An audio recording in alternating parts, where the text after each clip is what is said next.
catching a reflection in the mirror of something standing in the corner of my room, watching me, observing me. Is it my imagination or insanity?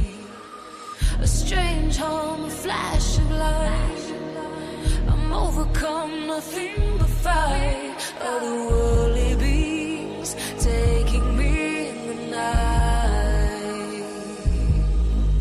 I'm an extraterrestrial hostage tonight.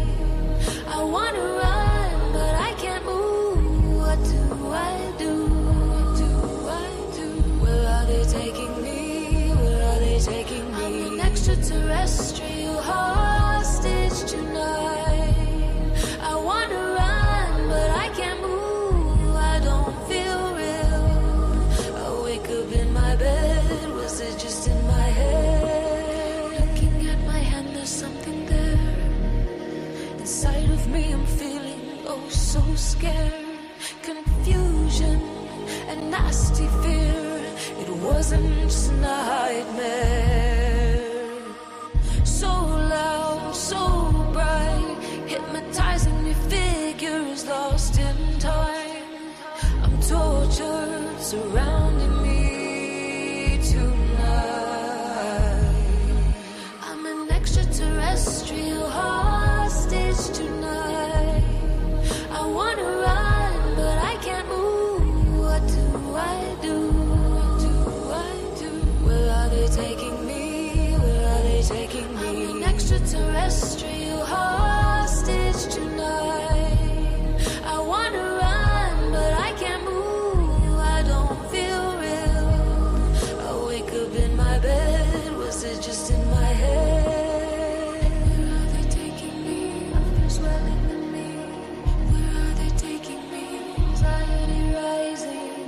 Was it just in my head? Paralyzing panic. Was it just in my head? I'm an extraterrestrial hostage tonight. I wanna run, but I can't move. What do I do? What do I do? Where are they taking me? Where are they taking me? I'm an extraterrestrial hostage tonight. I wanna run, but I can't move. I don't feel real. I wake up in my bed. Was it just in my head?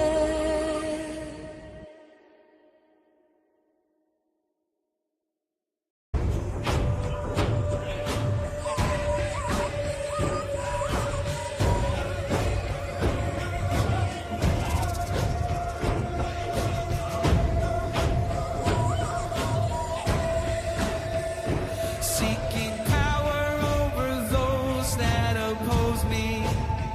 Unspeakable crime, murder at midnight. A deal I made, a life I had to take. Someone I loved once held so tight. The screams will follow me. Cries of my ancestors said, go away. My operation, fasting in brain, shape-shifting. I feel the animal high inside me. I feel the change. I feel the change coming. We are one but not the same. This form I desire, in innocent blood I will devour. Ancestors gathering round the dwelling, the spirit inhabiting, evil enveloping, the dancing graves in the night, the spirit occupying and transforming, stolen heights, dark practices, my secret life, feathered outers, mysticism, intriguing, my operation, fasting in brain, shape-shifting. I feel the animal high.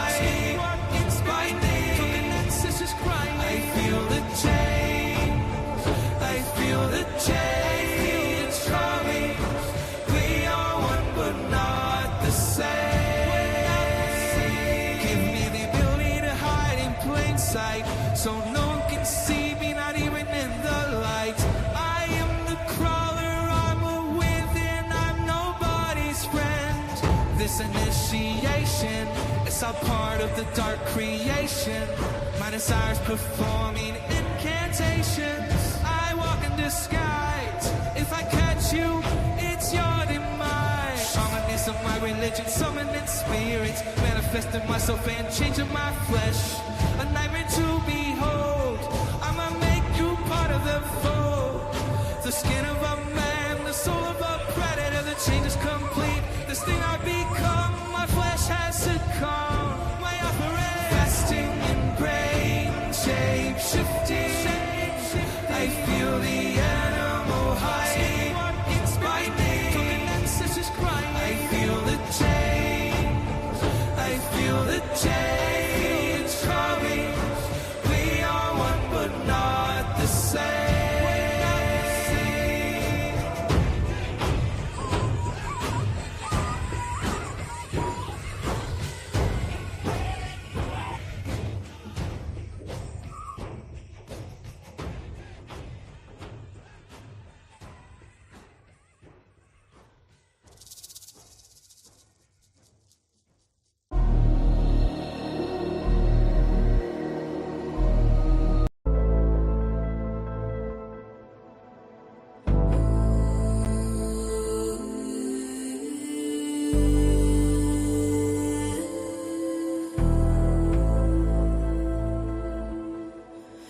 Who's holding my hand in the darkness?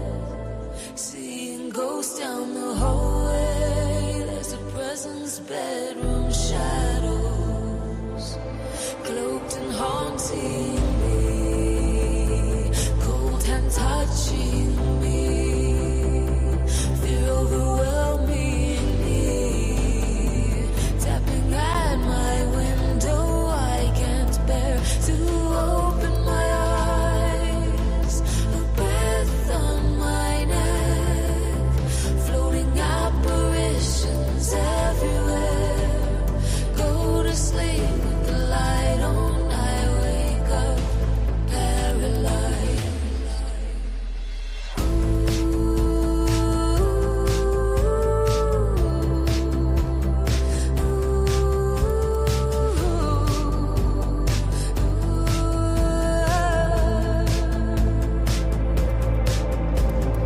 Ghostly apparition hovering over me, asking what it wants to know. I'm shaking now, it calls out my name, cloaked and haunting me. Cold hand touch. Hey guys, how's it going? Sorry about the intro. I didn't even realize until a few minutes ago that we were already getting started. We had some stuff going on here. This area is not the best. Let's put it that way. So we thought we heard La Llorona outside, and it was just some woman screaming about crack. I'm like, hey, there's enough crack to go around. Stop arguing. They're like, you got any? I'm like, no, I'm just saying. Then they got really angry. Stop talking about things you don't know about. Go do your stupid show. I don't even know how they watch the show in this skit, but apparently they do. So tonight's not our usual night, but I mean, it's either tonight or tomorrow. Okay, so we had to make a decision, and I'm in town, and I had a lot of things to do today, and I got a lot of things to do tomorrow. And so I just thought, you know what, we might as well get it done. We'll see how many people we get in here. Maybe none. Who knows? Well, we got 100. We got 100. So, but there was a couple things I needed to get done. I needed to talk about, and then, you know, just I don't know, man. It's just so much going on in our lives right now. It's so topsy-turvy, and it's hard when you don't have a stable anything. So we had to come to town to wash our clothes at our friend's house in the river, which is an adventure. But we found out something about his house. We believe it's haunted. At least Had only been in it a couple times briefly, but then the last time we were in it, there was some weirdness. I'm not gonna lie. Nellie noticed it first because she's the magnet, but then I went in there and I was in there and I was like, oh, okay. Like I felt it pretty quick right after that, and so I was like, yeah. I think it's because he has a lot of antique weapons, in particular antique firearms, and I honestly think that nothing attracts them, more than if it's antiques, definitely firearms, weapons, knives, swords. Because think about it, soldiers were attached to their guns, because that was their life's blood. Their weapon kept them alive. There are many like it, but this one is mine. Yeah, and so that's it. I mean, that's that's why they're so attached to these. Spirits are attached to them. You're nothing without your weapon. You're not a soldier. What is a soldier without his weapon? It's just a man in a uniform. So that's it. So anyway, we were sitting there after Nellie had her weird experiences. I was sitting there by the computer, and our friend, I'm not going to mention who he is, but he's got it's not a huge house. It's a moderately sized house, but it's filled with stuff. He's got a lot of stuff, and he doesn't stay there. He stays with his fiance down the road, and so he's like, "Yeah, y'all could use my place, whatever." And so we came to town, and we were doing laundry the night before last, right? Mm-hmm. And yeah, something happened. I was sitting there by the computer, and Anthony was eating. There's like this futon in the den, which is where Tony's been staying. But Tony was on post, and so in between the patrol, we were having to go and do the laundry. And I'm in there by myself. Nellie refused to go back inside. She's like, "No, I'm good. Y'all go ahead." And so I was like, whatever, I didn't feel anything before. So I go in there, and while I'm sitting there at the computer desk, I hear a noise come from the back area. In particular, it sounded like that back room where he keeps his antique firearms. And I thought, did I just hear it? And so I told Anthony was kind of talking, and important. No, not at all. And so person's watching is like, what? What is it? The person's watching is like not at all important. So I heard something in the back there, and I was like, what in the hell? And I started telling Anthony, I said, did you hear that? And he didn't hear it. He was too far away, I think, but I heard it. And it sounded like a person, like a moan or something, like a groan. And then it was kind of like this, something that followed it that I don't even know how to describe it. So I was just like, what in the hell is that? And then I felt like when I stood up, something pushed against my back. And then I was like, okay, I turned around, and at that point I had like all the hair on my arms and legs standing up. And I showed Anthony, I said, look at this, dude, my arms are whatever. And so we finished the laundry. We didn't finish. We just took it. We dried it at my cousin's place in Taylor. We had to do our laundry at a friend's house, but the good news is that it was haunted, and the dryer didn't work. Yeah, the dryer wasn't as efficient. Was taking too long. Mm-hmm. Okay, to be sitting in a haunted place. We're like, no, we're good. So, yeah. So there was something I wanted to talk about briefly. It ain't going to take up much time. I want to get a little more people in here because people love to say ridiculous things, and most of the time I ignore it. People complain about what little we do say, which you have no idea. That's not even 5% of what we get. The hate that we get is unreal. It is like it's abnormal. Okay, it's not normal to get the amount of hate that we get. I mean, I get it that some people don't like you, but then it's on the spectrum of obsession. It's like you have people dedicated to it. Yeah, they're dedicated, and they watch everything you do, and they listen to everything you say, so they can find something, anything they can use. They're bored. Yeah, I cannot imagine having that much time. Must be nice. That is an amazing thing to have that kind of time. I could never stalk another channel. I don't even like watching other channels. And it's not a narcissistic statement. I just don't. I just don't watch. I'll pop in and say hey and watch a few of my friends' channels. And maybe participate in the chat a little, maybe read the chat or whatever. But I don't have a lot of time. So it's very rare that I'll stay for long periods of time. I like Abe's show. And a few other channels that I'm, Jason Bland, basically. Blondes and Booze, unfortunately, they're on right now. So if you're more interested in what they have to say, you can go there. I get it. But they're going to be on again tomorrow. So I had to choose either tonight or tomorrow. So I just went ahead and said, you know what, tonight, I'm going to get it done.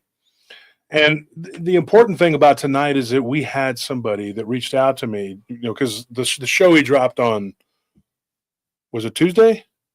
Did we drop it on Tuesday? Yeah, we dropped it on Tuesday. Okay, so the show we dropped on Tuesday was demonic alien entities, plural. Mm-hmm.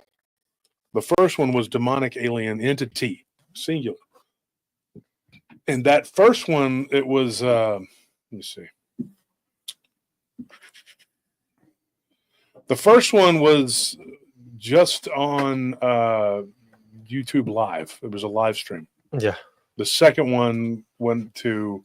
It was a podcast episode. And everything else. So...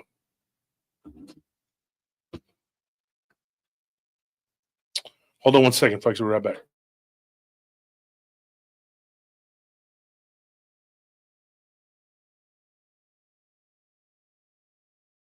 All right. So, anyways, after the first one, I had a guy reach out to me, and I didn't know much about this guy. I learned quite a bit about him after talking to him for a little bit. He's not a long-time listener of the show, and he actually found us only a few months ago. I believe back in June. Is June a few months ago? Not June to July. A little bit more than a few. I guess it's a few. Because time is just flying through.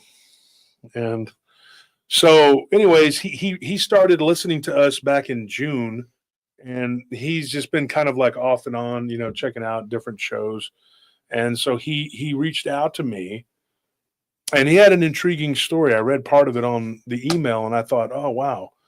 But something triggered him whenever he triggered something in him. He didn't get triggered, but, he reached out to me again when he saw the first episode that we did that was on the live.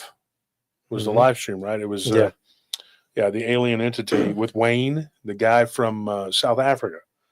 And so this individual just goes by DMC. That's his initials, and that I respect that. And M is not even his middle initial. It's, but anyway, he goes by DMC. And so it's kind of funny because DMT. Yeah. So he's got an interesting story to tell. Okay. And he has a bit of a speech impediment. So he's a little subconscious, but he's one of those people that's kind of odd because sometimes people just, they'll do this jump around thing where they'll tell the story in the middle, then they'll go to the end, then they'll go back to the beginning. And you're like, oh, okay. And it's my job as the storyteller to make it fit together. Some people just mail me the stories like Legos. Here you go. Take the words and make it fit. And then they call me afterwards. Yeah, you left something out. There were a few Legos that you didn't put. I didn't know what those words were for. You should know that. Just throw a box. This is why I watch Tony Merkel, and this is why I don't like you. When I watch Dogman Encounters, and I watch anything but you. I gave you a chance and you blew it. I sent you 10,000 words and you couldn't figure out my story. Some of those fortune cookie papers had 3 words on them. Riddle me this. What did I see? It's like, and the end. It was on there. You didn't see it? So they just throw a box of Legos at you and they spill all over the place. And they're like, There you go. Just make the Millennium Falcon. I don't know. This, Figure it out. this guy's horrible. I sent him a fake story. He retold it. Can you believe that? It's like Every story can be fake. I walked outside nude in front of a bunch of people. You know what? They looked at me. They're all disgusting. You're all disgusting weirdos for staring at my naked body. I told him, if you don't like it, don't look. Don't look.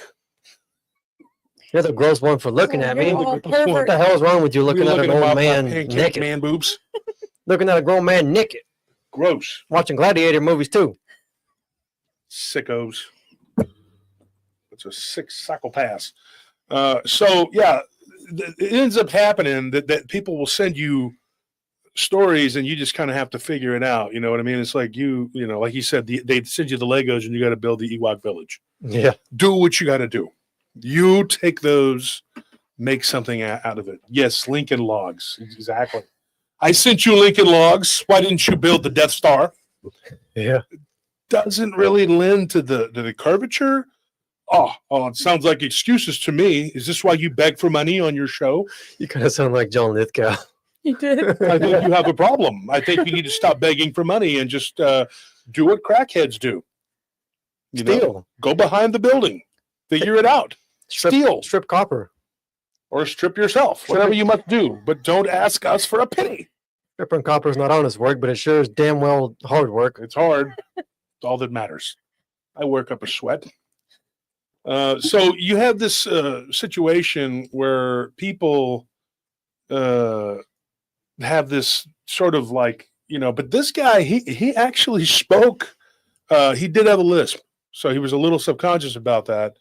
And he actually told the story like quite well. He just had a lisp but so I offered him to come on tonight, and right now he's actually recovering from a cold, but I get the impression that you don't want to tell your story. And I'm flattered that you want me to tell. That's perfectly fine. But here we go. So before we get started, I have to say something.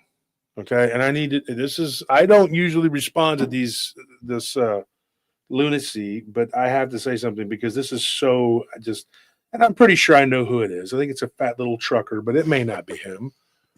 It may be some other fat barbecue eating guy. I don't know. Most of them are fat. Yeah, but I think it is. And there's several people that sent it to me and brought it to my attention. So if it was like one person that noticed it, but a lot of people did. So I just thought, okay, let me address this. So this is somebody who is on Reddit. Now, we know Reddit is the butthole of the universe. Drug addicts and drunks go there to rant and rave and vent, and professional Karens. But this particular thing kind of hit home to me because this right here just kind of struck a nerve with all of us. So it starts out, it says, Josh Turner has been crying on his last streams about not having any money to send out stuff to all his paying Patreon members. He claims he is saving all money and BS to buy a house. He also just purchased a new truck. So let's break it down. Wrong. Let's start with the truck, because that's the last thing that was said. The truck is not new. We traded in one of our older SUVs for a truck that has miles on it. It is a used Ram. It is not new. Okay, That's not true. We actually stole it. We didn't even buy it. Now, let's no chuckle house here. I'm going to be real honest. Okay, enough jokes. All right, don't joke with me again, boy. I'm just joking. Anyway, we're just kidding. No, seriously though, let's be serious for a minute here. Okay, it's not a new truck. All right, that's not a new vehicle. We had a little bit of equity in the other vehicle, and I shouldn't have to explain this, but I'm going to explain it anyway because I want you to know that we're not frauds. Okay, because these people, they'll do and say anything because they literally have too much time on their hands. And I guess when you're a trucker and all you do is stop at Buc-ee's to take a crap, well, you probably have a lot of time on your hands and probably use up way more toilet paper than your carbon footprint's really high. Let's say that. Okay. Not that I care. I'm a big fan of taking a crap at Buc-ee's though. But it says here, he says he also just purchased a new truck. No, I did not. So that's a lie. I don't know how this person would even know that. So then he says that I was saying out that we couldn't send out the things to the Patreon members. Let me explain something to you. Okay. This has nothing to do with the Patreon. These were the people that won the giveaways. Okay. And so we actually have all the stuff ready to go. And I want to say a thank you to the people who donated to the PayPal. When you donate on the donation deal, what happens is you don't get it until the following month. Okay, so whatever you donate now is not going to be, you're not going to get it till the next month. That's how it works on YouTube. But those that donated on the PayPal were able to help us get the stuff. And I want to thank the wonderful paratroopers for that, and Scorpion, because Scorpion was cool enough to just say, hey, use my credit card to live. So I don't know if anybody's bought a house and you have to do it the way we had to do it because of the way we get paid. So you have to do it a certain way. Well, they make you jump through flaming hoops. Okay. And I am not joking. I mean, so we had to get our score, and they said, okay, you can do it with this score, but you're going to have to pay this much percentage. And I'm like, that's a lot. So then I did a rescore to move me up to a higher percentage. And I said, that's still a lot. So then we had to do another one. So we're trying to get it to where we don't have to put down a humongous chunk. Well, we have to put down a humongous chunk anyway, but I mean, I'm talking like break the bank chunk. Okay. And so, yeah, Scorpion's a great guy for doing that, for letting us do that.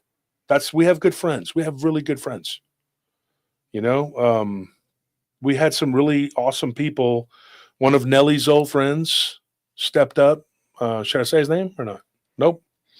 Okay. Well, anyway, one of her friends stepped up, helped us out. Nice guy, great guy.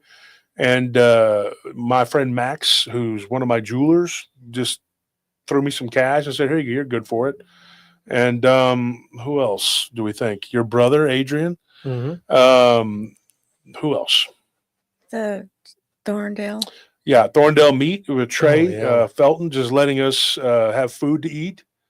And my cousin Paige and her husband Richard.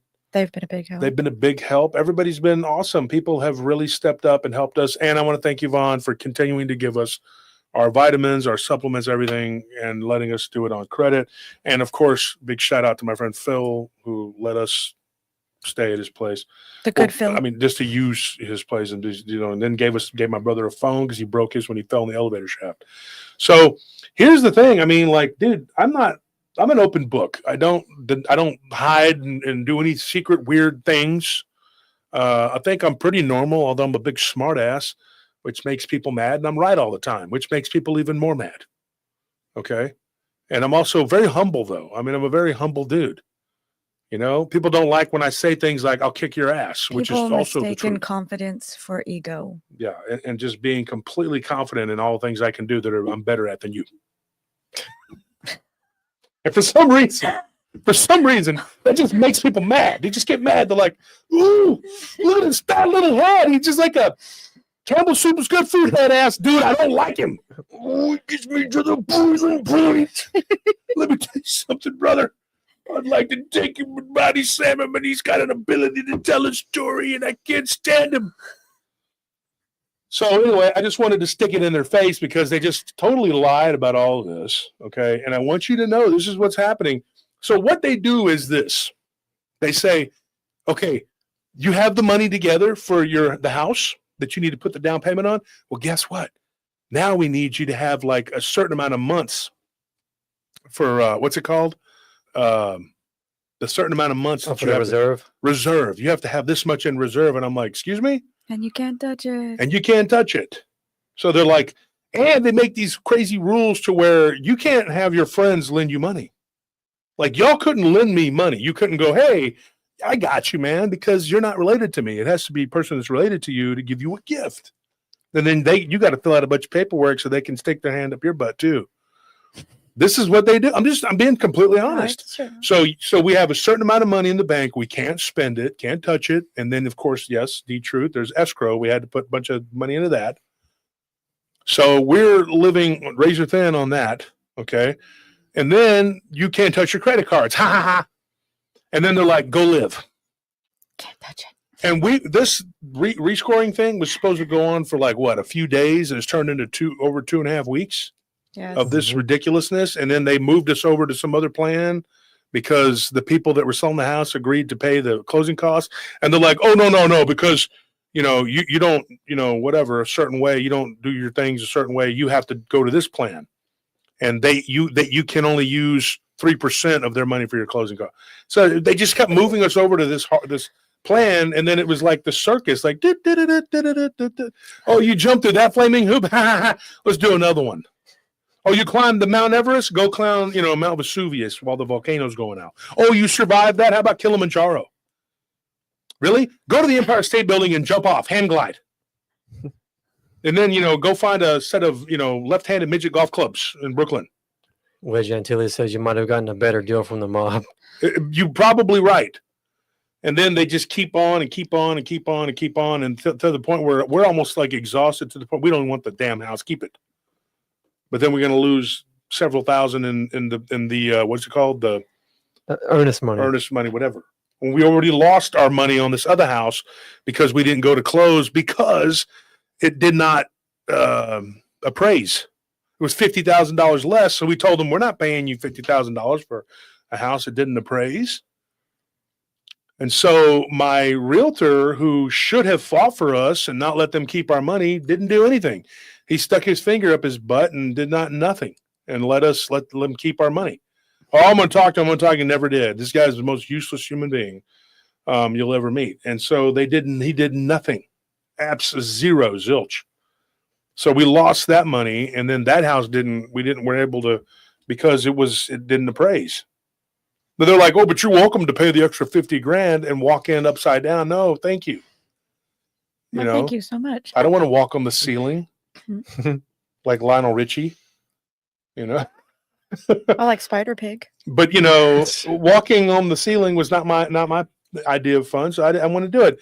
So we ended up with this other place, and now I said, okay, we're going to do this, and this one was the perfect everything, but now it's just become a hell on earth trying to get it done. And I've been very honest about it. And when you can't use your money in your bank account because you need it all for this, and you can't use your bank account, your credit cards. And then guess what? Somebody said something about my investments. We had to use that for the backup money. What's it called? The reserve. The reserve. Which we weren't supposed to touch. Yeah. So we can't do jack crap, because if we spend any of that money, and then anybody puts money into the account, we have to show where it came from. Like if you can't just go buy a house, you know what I mean? It's like they make it really difficult. Really hard. He did say he's never seen anything like this. It's gotten to the point of like it's an obstacle course. And I know people are working against us and doing dark things, evil things. And people that have been working with us and helping us, they're shocked at how everything is going wrong. And I told them, I said, welcome to my life. It's been like that because of the show. I honestly believe I could have never started this show, and this tough road to hoe would never have happened. I guarantee it would never have happened. This would not be happening to us. So I sacrificed a lot to do this show, and the nonstop attacks. You eventually get numb to it. You eventually just get to where you're like, okay, but it's so hard. It's like, it's just, you can get used to working in a nightclub and 6-7 hours a night of screaming into your ear. But then it gets to where it's like, dude, come on, enough is enough. All right. I just can't take it anymore. So he says here, the Patreon members pay every month. That's the money that's supposed to be used to ship out the packages. But instead, he is just pocketing the money for his saving and credit rescore. So the money that the Patreon, we also get money from ads, and we also get money from donations. The paratroopers helped. Yeah, and then we get money from the PayPal, whatever. It just depends on how you have it set up. So he says the Patreon members pay money every month, and that's the money that's supposed to be used to ship out the packages. Let me explain something. No, it's not. Because most YouTubers don't give you jack for being a Patreon member. Part of being a Patreon member might be the way that you pay to see their hidden videos, their hidden content. Oh, yeah, you know what I'm saying? We don't put things behind a paywall. So, and let's be honest, we don't have to be nice and give people anything for being a Patreon member. We want to give back to our Patreon members for helping support us, but it's not something that we should have to do if we don't want to do that. We love doing that. We It's so could just fun. do what other dickheads do and just put everything behind a damn paywall. But guess what? We don't. And we're not going to. Yeah, So that is a information- big a-hole statement to make right there. Then he says, yet he is always on the stream talking about his investments, telling people what to invest in and how much money he has made from his investments. Exactly. sharing information. He says, yeah, How dare right. you? He says, yeah, right. Okay. Then why does he need a credit rescore? Bad credit? Nope. They want my credit to be over 700. You have 3 scores. You have the TransUnion, the Equifax, and the Experian. And in order for me to not have to pay through my nose and my butthole, I have to literally score all 3 of them. Have to be, the middle one has to be high. Do you understand? So if I looked at my credit report, though, here's the kick in the ass. If you look at my credit report, show you something. Because I'm there's no shame in my game, dude. I'll tell you exactly right now. Let me see if I can find it. I'll show you my credit scores, buddy. Bad credit with a question mark. No, Roger / Larry / Club Russell. Bill. well, the dickheads that are always at us. Honestly, though, if you go look, like click on their account and go look at their comments, you can see all the places they've commented on, and they're actually pretty pathetic people. I mean, and their interests are bizarre. And So some I of was the like, people that 'cause we've I was learned gonna go about say lately have something, just and gross individuals. and then I was like, I looked at it, and then I looked at some of the people, and I was like, ugh, never mind. Okay, I this needed a isn't it. shower after This is going not it. and looking at Reddit.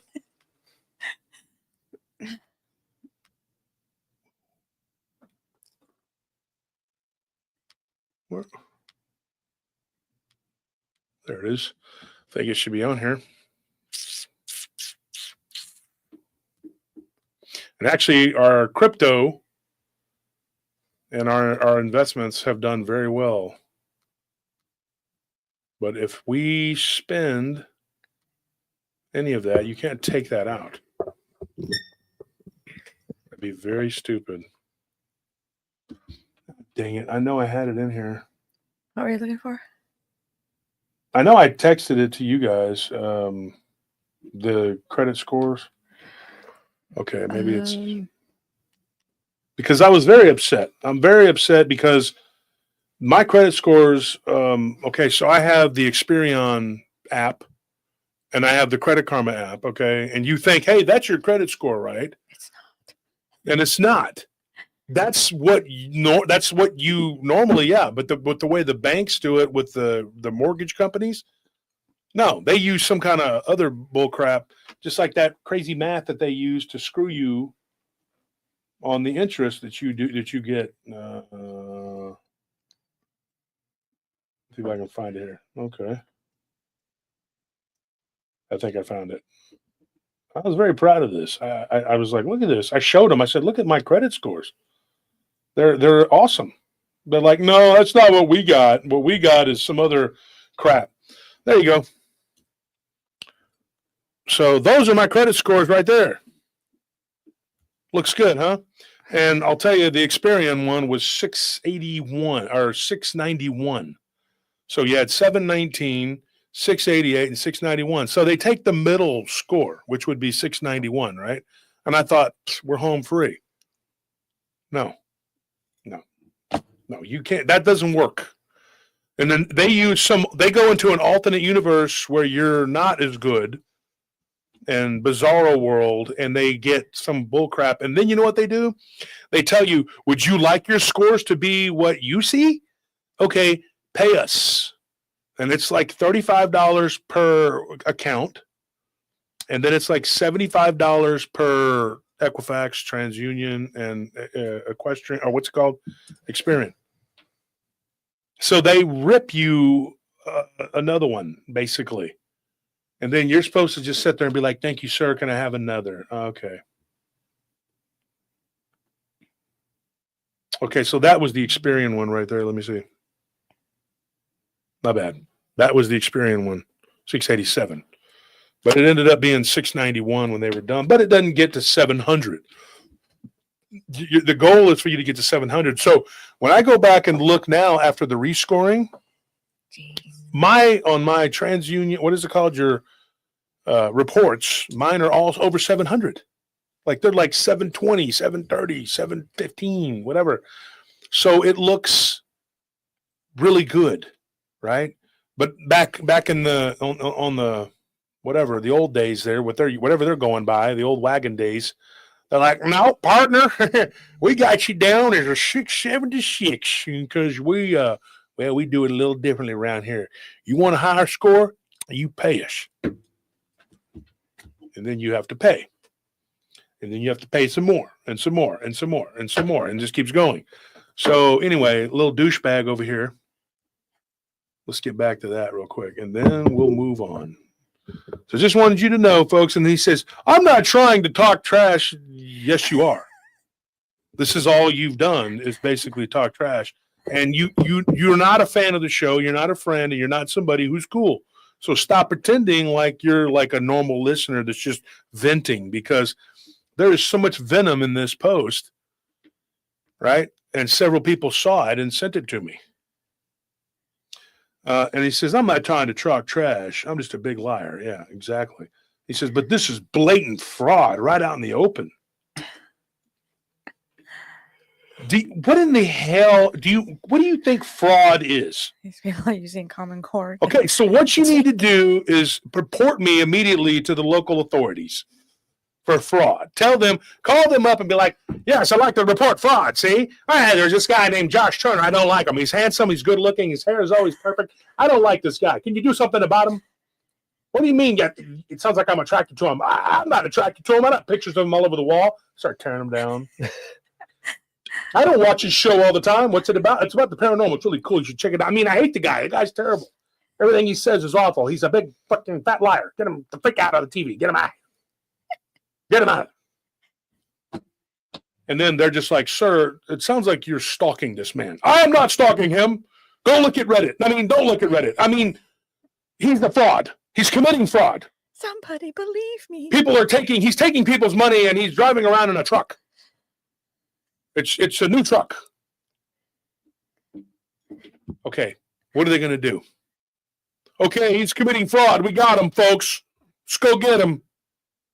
We're going to do a raid on his mansion in a little house that I'm living in out in the Schitt's Creek.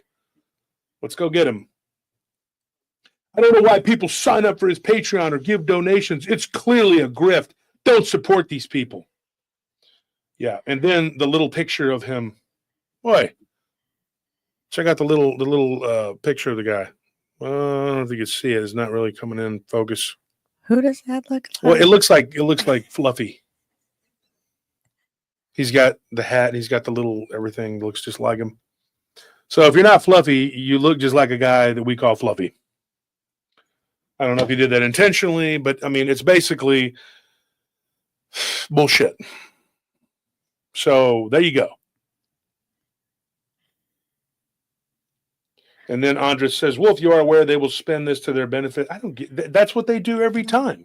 They'll spend everything. They spend everything. They're like Rumpelstiltskin. They're it doesn't matter.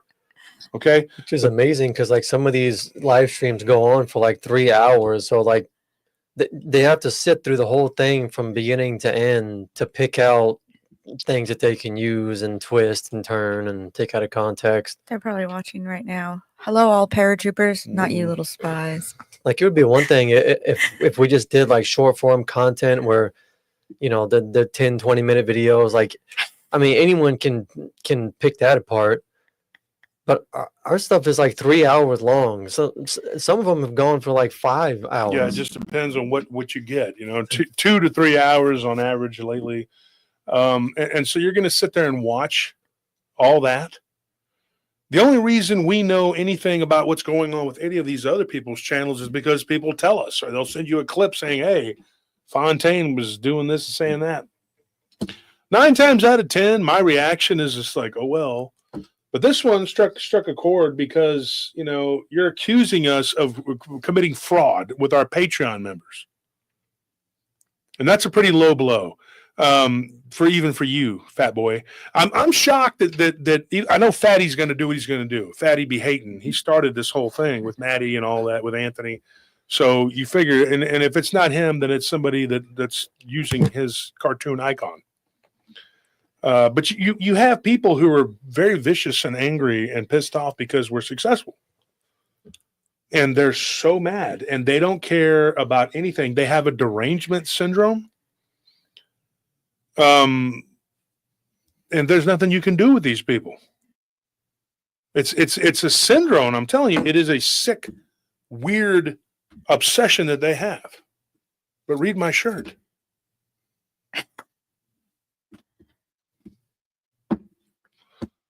Anyways, and you know what they're going to do to them whenever I'm gone. What are they going to do? They're going to find another person to hate that they can't control.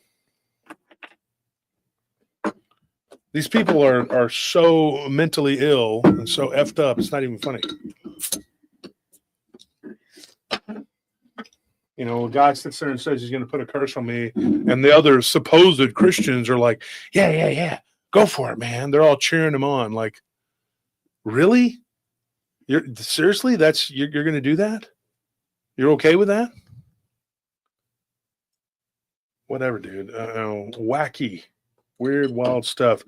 So let's get to this. We got over 300 people now. Now you know that's a bunch of bull crap. People can stop sending me the thing. Patreon members, don't forget, join the Patreon because on the 21st, we're going to do our first Q&A with Patreon-only members. We're not hiding anything that we say on there, you know, may or may not be said on the regular channel. It's just, you know, there's nothing that's going to be hidden. It's just that if something's coming out, they're going to get it first because I feel like we owe the Patreon members, you know, that much. And that's why we do the giveaways. We do the giveaways, which, like I said, we have them all packed up there. Did you go over them? Because Tony did them. Yeah. Thank you, Curtis Turner. We do not have enough hoodies to go around, so we're not giving out hoodies on this giveaway. It's going to be the new shirts that we have.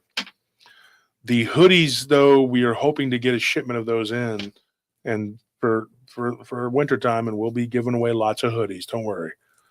And so the giveaways is something that we really enjoy doing. It's just hard to get it done right now because we got to drive 40 miles into town. I love it when they post pictures of their gifts. Oh, yeah. And be sure and post your pictures on the Paranormal Roundtable group on Facebook and let people see what you got. And so, yeah, that's all. It's all. So we'll do a giveaway tonight, too. Right? We could do one tonight. Yeah, we could each pick a person and we'll just add it because, like I said, the generosity of the people, they gave us just enough to like pay for the shipping. The shipping is expensive. It's not cheap. It's always, you know, in the hundreds of dollars because it's just it's gotten ridiculous with inflation, with everything. That's not the way it should be. But it's gonna get better. You know, it's just not the way it should be. But it's gotten really ridiculous. For those of you who won and you're in another country, if you're in the UK, I can get my friend Paul Sinclair to send you one of his books. And if you're in Australia or in Canada or one of the other countries, one of the other beautiful countries of the world, we will just send you $40 because you won. Okay, so that's what's going to happen.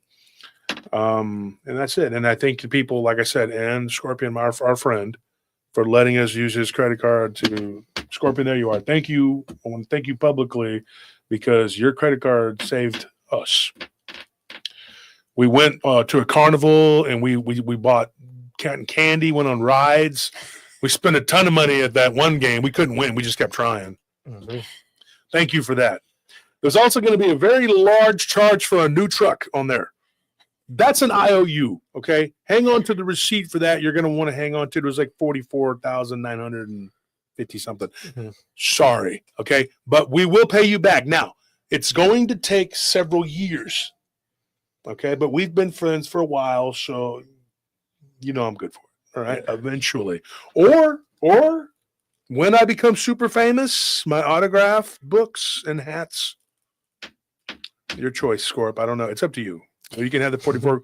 Who wants the 44 grand when obviously I'm gonna be worth billions by the time I'm basically gonna be Wolf Musk. Especially if you hang on to that until after I die, there's not going to be any more of them made. They're not coming out with any more. PRTX. It's going to go up and up and up. So just hold on to that and hope you outlive me. Exactly. Anything autographed? Keep it. He says, "I got you, brother." See, Scorpion knows. He knows. All right. And sorry, Scorpion had to attend yesterday the passing of his uncle. So sorry, Scorp. Sorry about that, brother. And now Anthony has his stepmother passed away, and he's got to go to her, on Saturday. So Anthony's dad is going through a hard time. You could keep him in your prayers. Keep him in your prayers, please. His dad is an awesome guy. He really is. Yeah. He's always been kind to me my whole life. It's one of those people that everybody always liked, and it's like if you had a problem with them, the problem is you. Yeah, definitely. Yeah, it's definitely. But he's nice, and people are taking advantage of him. Calm, good, nice guy. Did you get my ring that was broken here, honeybee? Mm-hmm. You have it. You have the faceplate to it too. I threw it away because it was broken. Yeah, I'm sure you did. I know you're not dumb. So I'm gonna go up to Max and be like, "I don't care that you lent me money when I was hungry. Take this ring. It's broken. I mean, I broke it, but you sold it to me. Fix it." But it was cracked. I had to throw it away. Can you imagine what it's like to have that kind of money? Like your car breaks down, you just throw it away and buy another one. That's what he said he did. He threw it together and went and bought another. Or your gold ring is messed up, so you just throw it in the trash. Throw it in the trash. Go out and buy a bigger one, better one. Gold has gone down. Somebody attacked me for that. They're like, "You're stupid, going down." I was like, "Yes, it's a hedge against inflation." Do you understand why it went down? Because, the stock went whoop, and the crypto went whoop, so gold went down. I hope gold goes down even further because then I can buy some more. Can't buy it right now. It's too damn expensive. It's ridiculous. And don't sell it. Hang on to it, folks. Wait till it does another bounce. Okay. And let me tell you something else. Okay. And this is it. We'll get started here. You got to be careful because the stock market is going to go back down. This rally is going to go for a while, but then it's going to go down again. And nobody can save it. Okay. I'm sorry. That's just the truth. You could vote, you could raise Caesar's ghost and vote him in. It doesn't matter. Trump's not going to save it. Biden couldn't save it. Nobody's going to save it. It's over. But he is the guy that probably is the best chance we have to steer the ship. Okay? All these people with this crazy syndrome, they act like them other idiots. That's who it reminds me of. The obsession. There's a sickness in this community.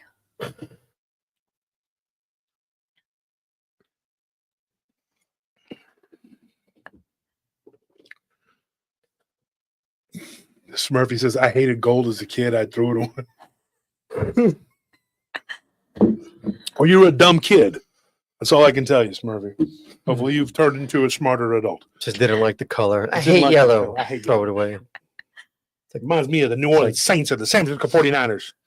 24 karat gold nugget. Ew. I hate gold. I'm hating people do it. It's like mustard. I hate mustard. Nasty.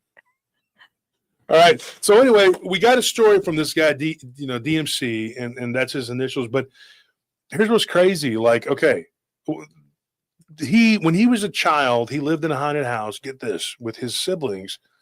He goes, "I heard noises like all the time," and it was crazy. He grew up in Pittsburgh, and he's like, "I heard noises in the house all the time," and he's like, "But I never saw anything." He goes, "My siblings were seeing things.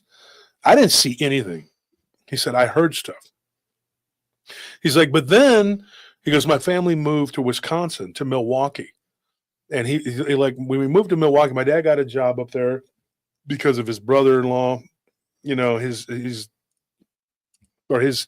I guess it would be his sister's husband. Yeah, his brother-in-law got him a job up there. And he said, come to Milwaukee and work over here in this plant. And then his dad became a driver. And are you okay? Oh, yeah. Okay. And he became a driver and started making more money. He goes, and then we moved into a little sort of a middle class area. He goes, and we just continued to better ourselves. He's African American. He's very proud of how hard his dad worked and how hard that he worked in his life. And he worked at this bottling plant. He did that his dad, the place where his dad was a driver. And so he worked at this bottling plant, and he said, I worked there for a few months, and I met this guy who was a Native American. He was Chippewa. And I'm not going to say the guy's name because this story is kind of, and so through this guy, and I'm getting a little ahead of myself here, something very strange happened. But let's back up, okay? Years before this happened, when he was still young, he was like 19, because he met this guy when he was 24. He was 19 years old. He lived with these other two, I can only call them goober heads, because there's no other way I don't know how to describe them. But they sold narcotics. Okay. Don't judge him. Everybody's done things they weren't supposed to be doing. He goes, and he's like, dude, I'm African American. It's like, there's a stereotype. Like, oh, you're over there selling drugs. You're a black man, blah, blah, blah, whatever. He's like, these were two white kids. Because I was living with them. He goes, and I was the one telling them, hey, maybe we shouldn't be doing this because something's going to happen. And he's like, namely, probably to me, because, just the way that things are in that area. He goes, it wasn't a good area. He's like, and it was a high crime area. He goes, and these guys are selling dope, and it's a good way to get robbed or have the police come kick your door in. And so one of the things that he did, which is smart, was eventually one night he just packed all of his stuff up and just moved back home. And he didn't want to do that because his mother had passed away. His stepmother was always on his ass and saying, oh, you're just going to come running back, to mom and dad because you ain't going to make it and blah, blah, blah, blah, blah. And so he didn't have a good relationship with his stepmom. I could relate to that. We talked about that. And I like this guy. He was actually a pretty cool, pleasant guy to talk to. And he was funny and entertaining. He's an aspiring comic writer. He's trying to get a job writing comedy, as a job. And he's pretty funny. And so anyway, we were talking. So shout out to you. I think you were a very, very funny guy. I enjoyed talking to you. Very colorful life too. Okay. So this guy's now, he's like in his early 40s. But when he was young, like me, when he was my age, about my age, he did something very dumb. And of course, you guys know what happened to Willie. This happened to Willie. And we've talked about it.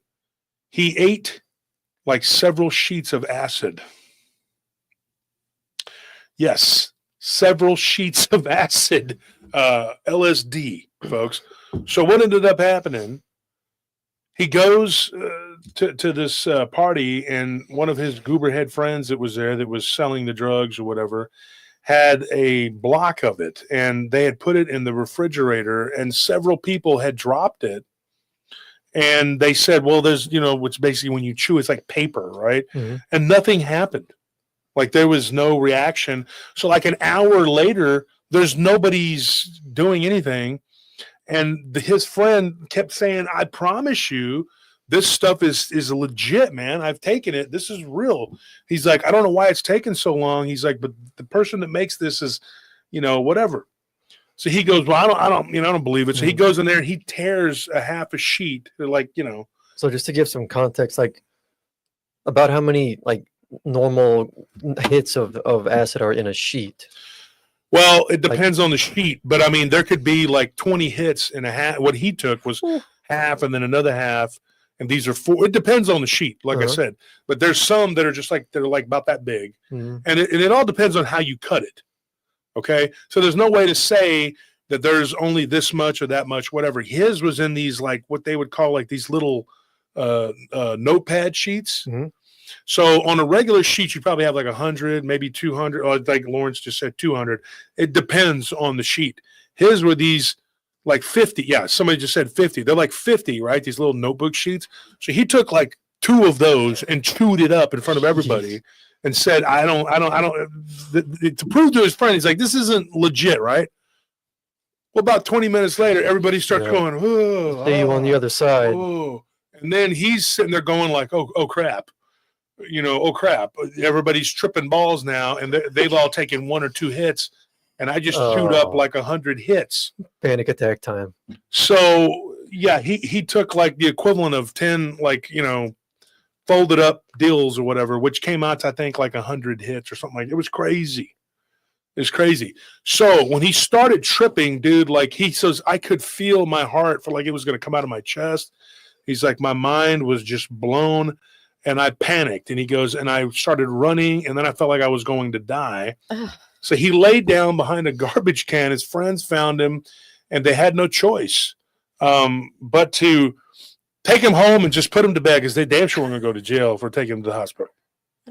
And then they gave him a bunch of Xanax and said, here you go, enjoy.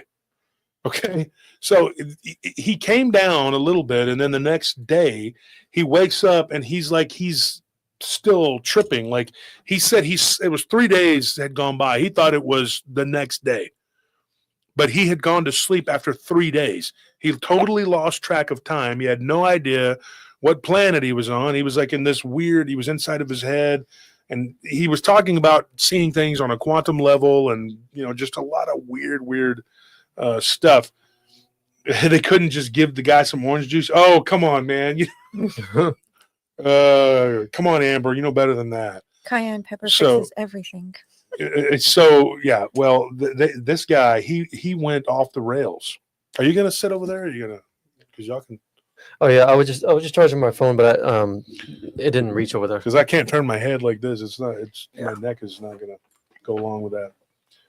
So what he did was 3 days went by, and then he talks to his dad. His dad comes by to visit him, and his dad's like, "Are you okay, son? What's wrong with you? You look like something wrong with you." And he goes, "His dad's not stupid. His dad knew that something was wrong." What's going on? Oh, nothing. So he ended up like telling his dad what happened, and his dad freaked out and was like, boy, and he's like, yeah, I can't stop tripping. I actually went to sleep. I woke up, and then he figured out that it had been days had gone by, right? And so then he decides that he needs to go to the hospital per his dad. His dad takes him to the hospital. They give him all these different medications. I think he mentioned like a couple different like meds to keep him calm and down, some to take home with him and whatever. Well, once after he got home and a week goes by and he keeps tripping, he'll go to sleep for a little bit, wake up, and he keeps tripping, and he doesn't stop. He says after 2 weeks he's still going through this, and then after about the third week it started to subside. He was starting to come back into our reality a little bit, and be normal. He tried going to the gym. The first workout, okay, literally lit him up. And I see Loki in the chat. It says never done any of that. Yeah, right. Okay, sure. Okay, we believe that.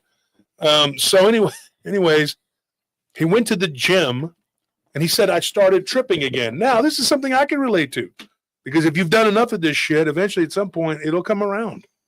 And so I told him, I said, like Loki said, though, I've never done any of that. I've observed in the mirror people that looked like me doing that. It was the doppelganger. It was the doppelgangers that did it. They were all drug addicts. Bunch of druggies, bunch of dope heads, bunch of down dope fiends. See? So exactly, Lawrence, it gives you super strength. So he's in there working out and he starts to trip again. He goes, and this is the first time I saw it. And I said, saw it. What is it? And I know that's the chorus to Epic. Which I've actually listened to not on LSD because I don't do drugs. But anyways, Epic, right? Faith no more. Okay, so anyway, he sees it. He says, I go to the restroom and I'm in the gym. He goes, and I look and I see something standing behind me that looked like a black, shadowy, humanoidal type shaped figure with a hood, and it's standing behind me, and I look, and then it's gone. And he goes, that was the first time that I saw it that up close. He goes, the whole time I was tripping, I kept thinking I was tripping, but he was actually tripping. He saw these like what looked like black shapes coming in and out of our reality. And like he said, it was like they were coming out of these holes. And I said, would you describe these holes as portals? He says, yeah, you could describe them that way. He goes, but it gets a little weirder when it comes to the portals. Now listen, why this chair, the way it does this, when I go like this. What's wrong with your chair? Nothing. I'm just tripping. No, seriously. But anyway, he said, I saw these things that looked like black shapes, and they were like almost like these fractal type beings, and they kept moving around on the sides of me, but it was nothing like that, like humanoid. I could see it behind me. He's like, and then I realized like there was something to this. And let me say this. See, folks, donations are appreciated, whatever. There it is. All right. Very appreciated. I got to we're eat poor. 5 Okay. Is that what you want to cranberries. hear? Huh? I'll start coming on without my gold and I'll bring you a receipt, showed you I pawned it. Would that make you give us money? With a messed up straw hat and some like a tore up shirt. That would be funny. Sunglasses and, some buckwheat in my mouth. I don't do this for the money. I stab my mama for the money, though. I'll tell you that. Right.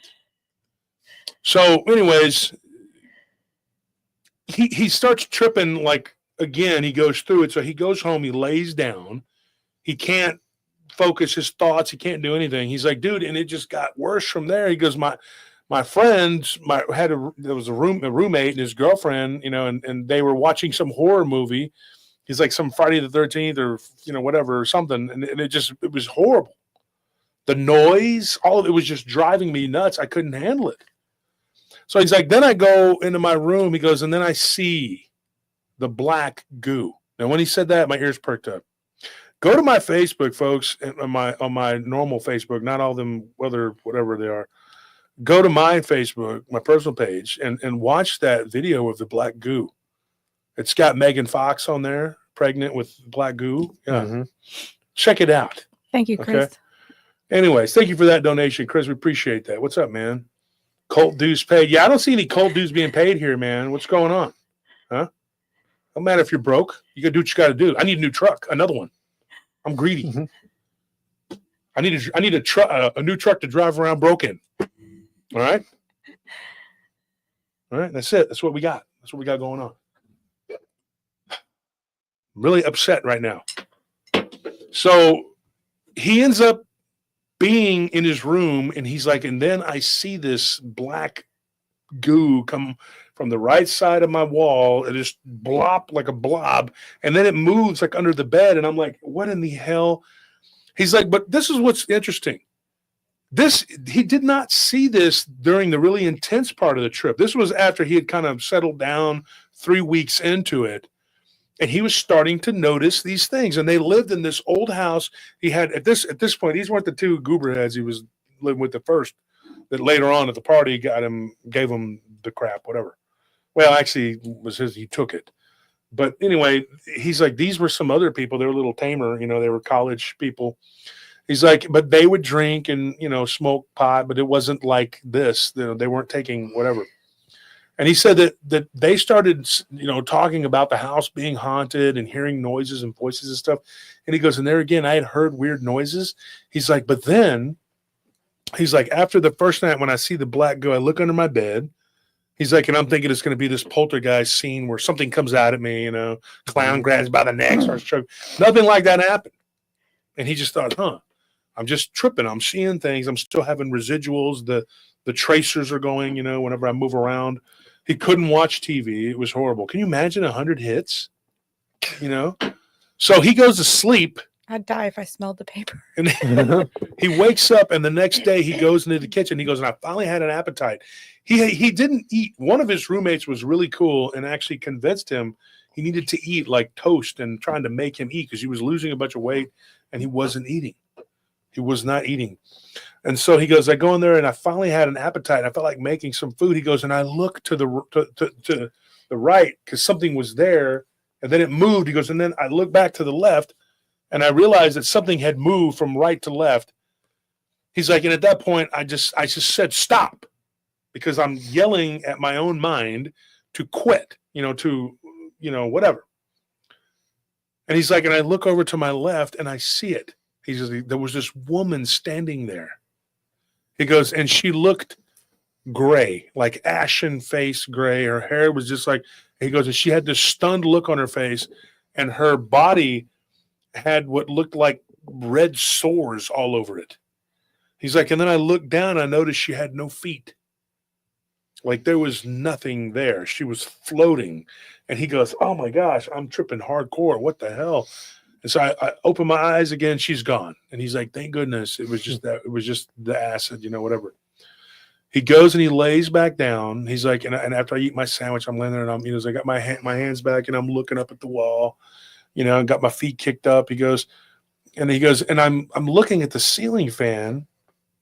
He's like, and from the ceiling fan, I see the woman's face behind the ceiling fan. And I'm like, oh my gosh, I see her. He goes, and then there's like this smoke that kind of swirls around and then comes down. And I see her in the corner, just kind of hovering there. And it's just like she's wearing like a white gown. And I see her face, but there's no arms or legs. It's just her face and a white gown. He goes, and so I scream and I run out of the room. And one of my roommate's girlfriends come in and they're like, are you okay? Are you okay? And she's like, D, are you okay? And he's like, yeah, I'm fine. I'm fine. And then he starts to tell her what he's seeing. And she's like, oh my gosh. She's like, you've seen her too. She's like, we're convinced that this is the ghost. There's a ghost that's here, blah, blah, blah. And then the other roommate comes by down the hallway, and it's this old house, right? And this is in Milwaukee. And he goes, there's more than one. I've seen two different spirits in particular. There's a guy too, and he crawls around the floor. And then he goes, at that point, he goes, I remembered seeing this over and over again. When I would close my eyes, I would see a man crawling around the floor, walking, when I would walk to the house, he's like, it was like I was walking through the house with my eyes closed, but I could see this man crawling around.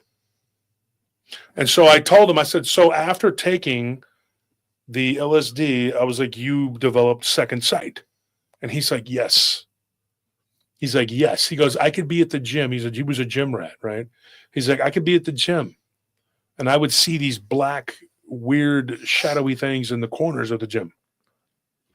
He's like, I could be at the grocery store. He's like, and I was with my girlfriend, and I would tell her, and he goes, and she had an ability to see things. He's like, so I knew that I was seeing what I was actually seeing. It wasn't just like a whatever. He goes, so I told her, I was like, can you see that guy over there by the eggs? And she would look and she'd be like, yeah, I see it. And then she would describe it to him. And he was like, oh my gosh. He goes, I can now see what you see. But it was even more intense because he was not just seeing like spirits, ghosts, whatever. He would see things that were hovering behind people that he thinks were like these attachments that for the most part, they're oftentimes hidden even from people who have the second sight. They can see something behind them, but not clear. Like he could make out the features Details. of what the details, the freaking details of this. Mm-hmm. And so one of the things that was really troubling for him was that it was getting more and more intense. And he says, as the acid seemed like it wore off. And then he goes, one day I'm at the washateria and I have a total freak out because I had a flashback. And he goes, do you know what that is? And I know what that is. I know people who've done bad things, drugs. Just saying, Mm-hmm. They have those flashbacks when they're Seen it on TV. Yeah, they're at a That's all football I know. game and there's a bunch of people around screaming, and then everybody keeps saying, "Are you okay? Are you okay?" And they're like, "No, I'm not okay." I'm not saying. I'm just saying it's possible that maybe I know somebody that happened to. Happened to a friend. A friend. I'm saying it. Just saying. So anyway, I told him. I said, "Look, yeah, my friend had a freak out at a football game. The guy just looks a lot like me. It was just not me." And so I said, "Yeah, it could happen at any time, right?" And he says, "Of course." And he did. He had a total freak out when he was at the laundromat, so bad that he thought he wasn't going to come back to this reality. And so when he closed his eyes, it doesn't go away when you close your eyes, folks. That doesn't help. Actually, sometimes it might even make it worse. It intensifies it, yeah. So what he did was call basically the mental health on himself because he didn't know what else to do. And he said, so they took him to the hospital again, and he admitted, he's like, look, month ago, or it was like a month and a half at that point. He's like, I had taken something and it just keeps on. And so he met this lady that was a nurse that was there, and she was very helpful. She told him, she says, look, she's like, you're not the first person that's come in here and taken the hallucinogen and can now see things that others can't. Now, they say you're seeing things that aren't there. That's probably not the case. You probably really are seeing things. And to me, I think that it's really true that this does open up doorways, and you start to see these things. Problem with it is that there's a stigma attached to it, that it's a drug, and it's just because it's a drug and that's all it is. And because but I can tell you this, you could take other drugs like Coke or heroin or whatever. You're not going to see that. You're not going to have the same reaction. This is very specific. So he kept on going through this, and then another month goes by and another month goes by, and it doesn't stop. It doesn't stop. He's at his girlfriend's apartment. They're leaving. He sees a man sitting in a car with his head leaned over on one side of the window, and he freaks out. And he's like, I see a guy who's obviously deceased, and he's in that car. Well, his girlfriend saw it too, because she could see these things. And she asked the neighbor about that car and said, hey, does that car have a history? Well, apparently his uncle passed away in that car. Mm-hmm. And the neighbor, she got the car and just decided to keep it, but she didn't like to drive it much because it made her feel uncomfortable. And so she didn't tell her, but hey, you have a passenger that's in there in that car. And apparently he unalived himself. So there's that. So he's in that car, There's a lot to that. Now, if somebody passes away, there are things that happen. Sometimes people don't want to move toward the light because they're afraid of punishment. They're afraid of some sort of retribution for whatever they've done wrong. There's a lot of different things that happen. Let's put it that way. I'm not going to get into it and then have people that start getting biblical, and then it starts becoming an argument. Just that's what I know. Okay. I'm not going to sit here and try to prove anything. Okay. You can't. This is what I believe. It's just my belief. And I think that does happen. It's not as cut and dry as everybody thinks it is. It'd be nice if it was just that easy. So DMT opens up the third eye or whatever? We're not there yet. We're still on LSD. Oh, that too. Keep up, Nelly. Keep up, Nelly. It's because she hasn't eaten. She. Do you mind if I flip the camera? No, I don't mind. Okay. It's because she hasn't eaten today. What? Like every other day. Yeah, you spent the money. Still hasn't eaten. Oh, that's right. We gave you some Red Hots the other day, but that wasn't good enough. I don't like Red Hots. No. She's over here wanting lemon heads. Like we got money for that fancy, fancy feast cuisine over here. Skittles. Come on now. Yeah. No lemon heads either. Actually, she had jalapenos. Oh yeah. And she had too many. And she's They not were used so to it. good at And the I told her, time. you're not going to like it. And they're those pickled ones, but those are even worse because of the vinegar. So I told her, I was like, you're going to, you're going to be feeling weird for a while. I'd rather have taken the LSD to eat all those jalapenos. They made me miserable. Now they're going to be like, they're on their show taking money and promoting drugs. They're just going to go buy Nelly admitted DMT she with would like to do LSD. How says Mentos and Well- strawberry yoo-hoo.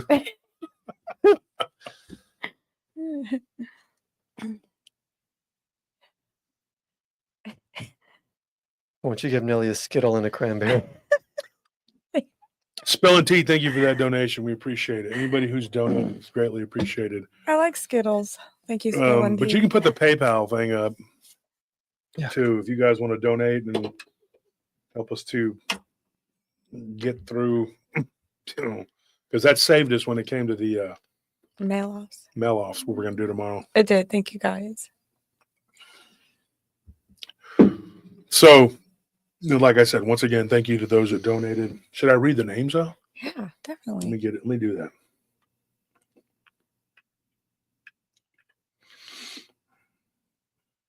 What's wrong with the internet here? What the hell is going on? It doesn't like you. It doesn't like you. Hmm. Uh,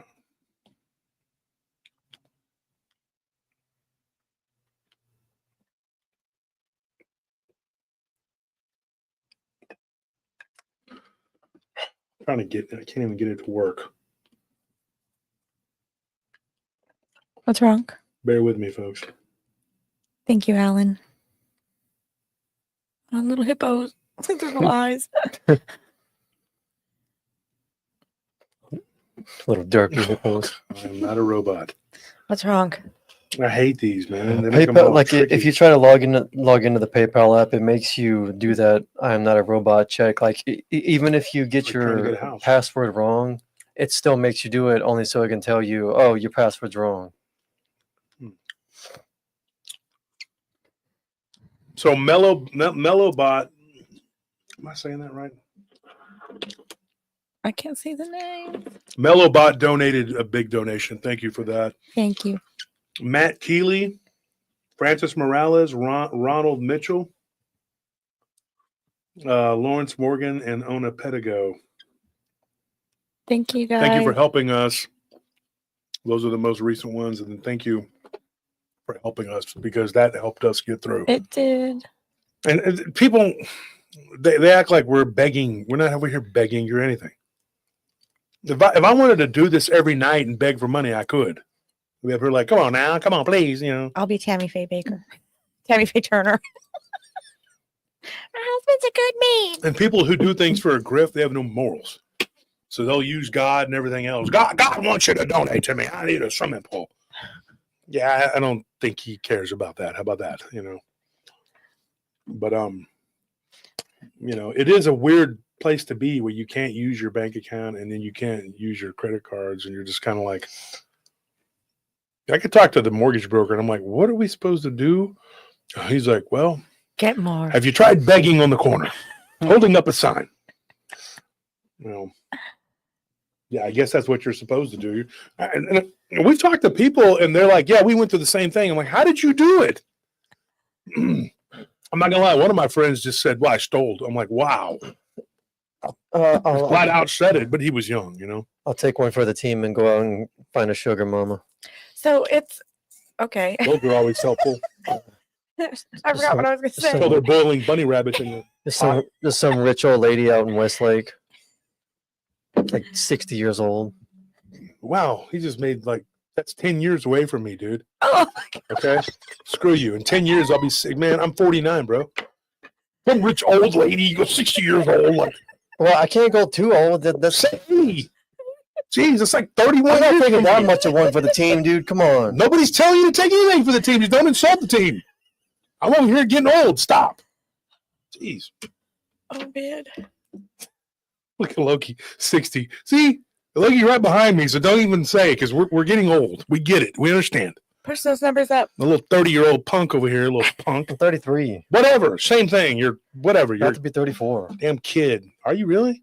in December. Yeah. In December, that's right. That's right. You died the day my grandmother died. You I were died. born the day He did. whatever. Well, Trying to this get is me confused this here. is a paranormal show, folks. They So took my grandmother and gave us you. Anthony's not really here. But stand it. To be fair, I didn't say 60 was old. I say 60-year-old. Whatever. You made it. You said some What am I old supposed to person, say? old lady in the Westlake. elderly people in the chat, like myself, are offended. Let's put it that way.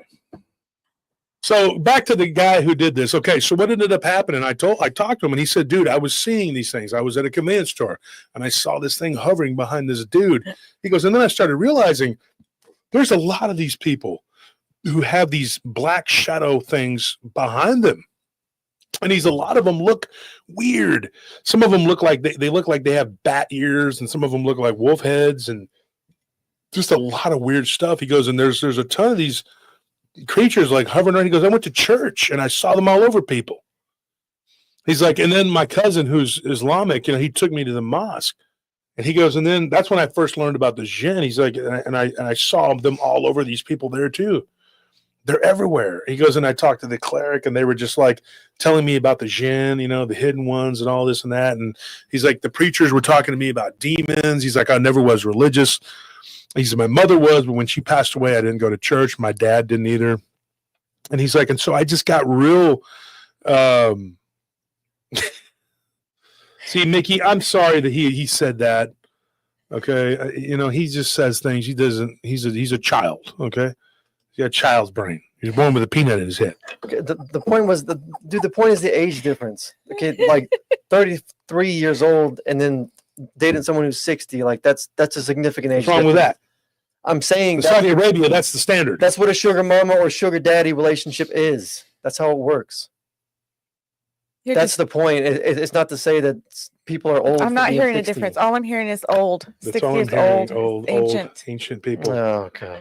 Yeah, I'm not really understanding what's going on here. You're doing that thing you do. There's an attack where you know exactly what I'm saying and you act like you don't. So what ended up happening with this guy? I'm gonna ignore this man. Ignore the peanut gallery. Oh, what else is new? More of the same. Well, there's a good reason. You're a mean turd, So, anyways, maybe that's because I get ignored.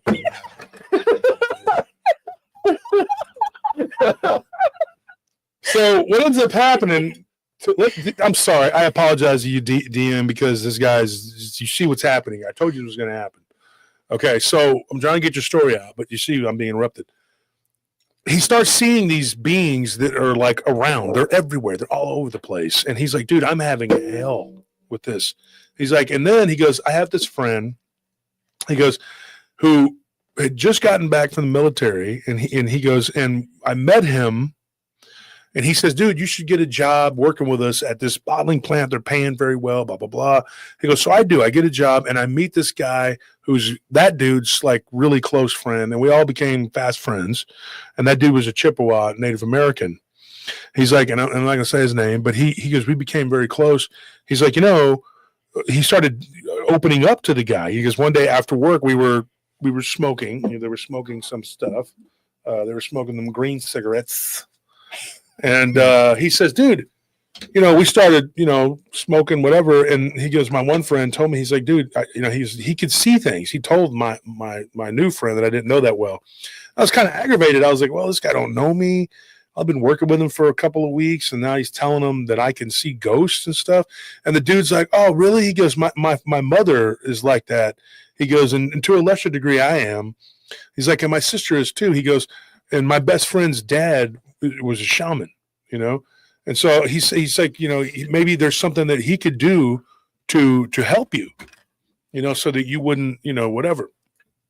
So he ends up meeting this guy's sister, the Chippewa dude, and that guy's sister, her boyfriend was real big into DMT, and he says, look, man, he's like, if you want to take this deeper, he's like, I don't want it to be, I want it to go away. He says, well, sometimes going deeper is better. You know what I mean? Sometimes dead is better. But anyway, he says, look, he's like, it could help you.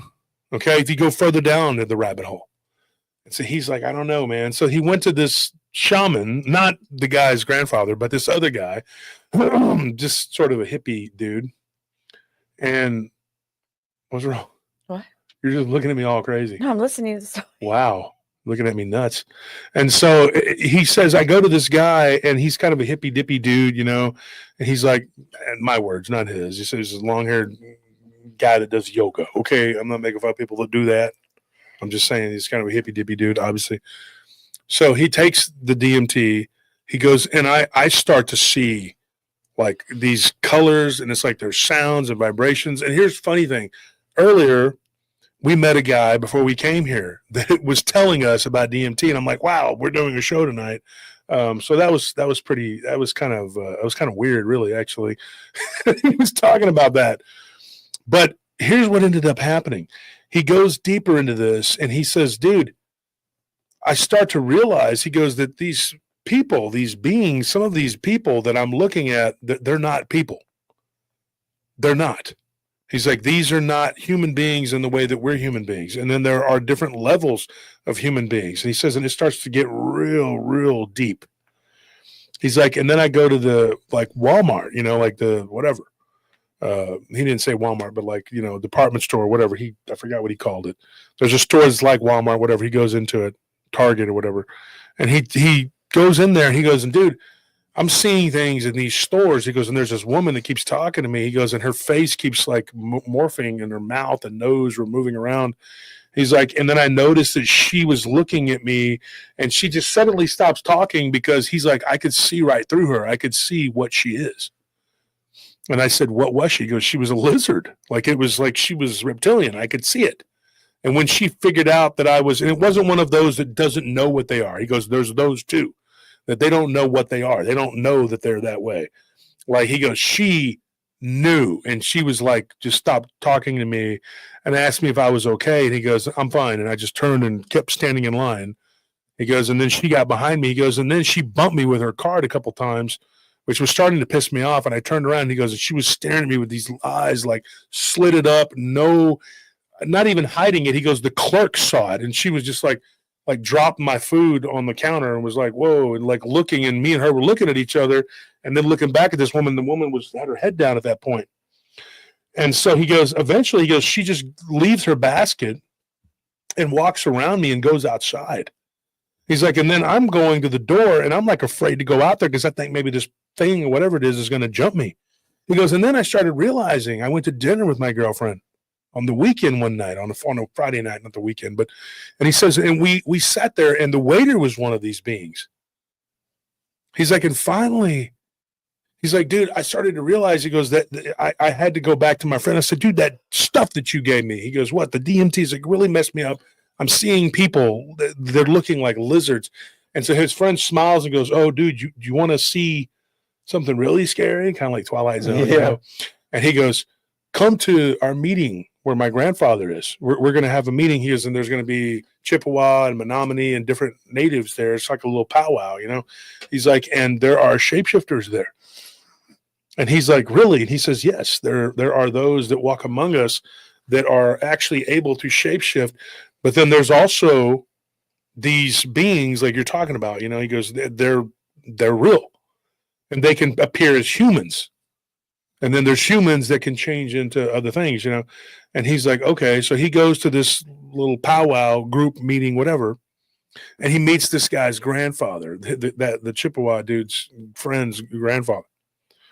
And he meets this guy, and he immediately, the guy that he met, not the grandfather, but that dude that was his friend's friend from the bottling plant, he's like, I didn't like him. I did not like him at all. He goes, he walked up to me, and he goes, and I could see that he had, like, he was dark, and he had some sort of, I'm getting chills as I'm talking about this. He says, I could feel that he had some sort of, like, shield on him. Like, it was keeping me from seeing who he really was, what he really was.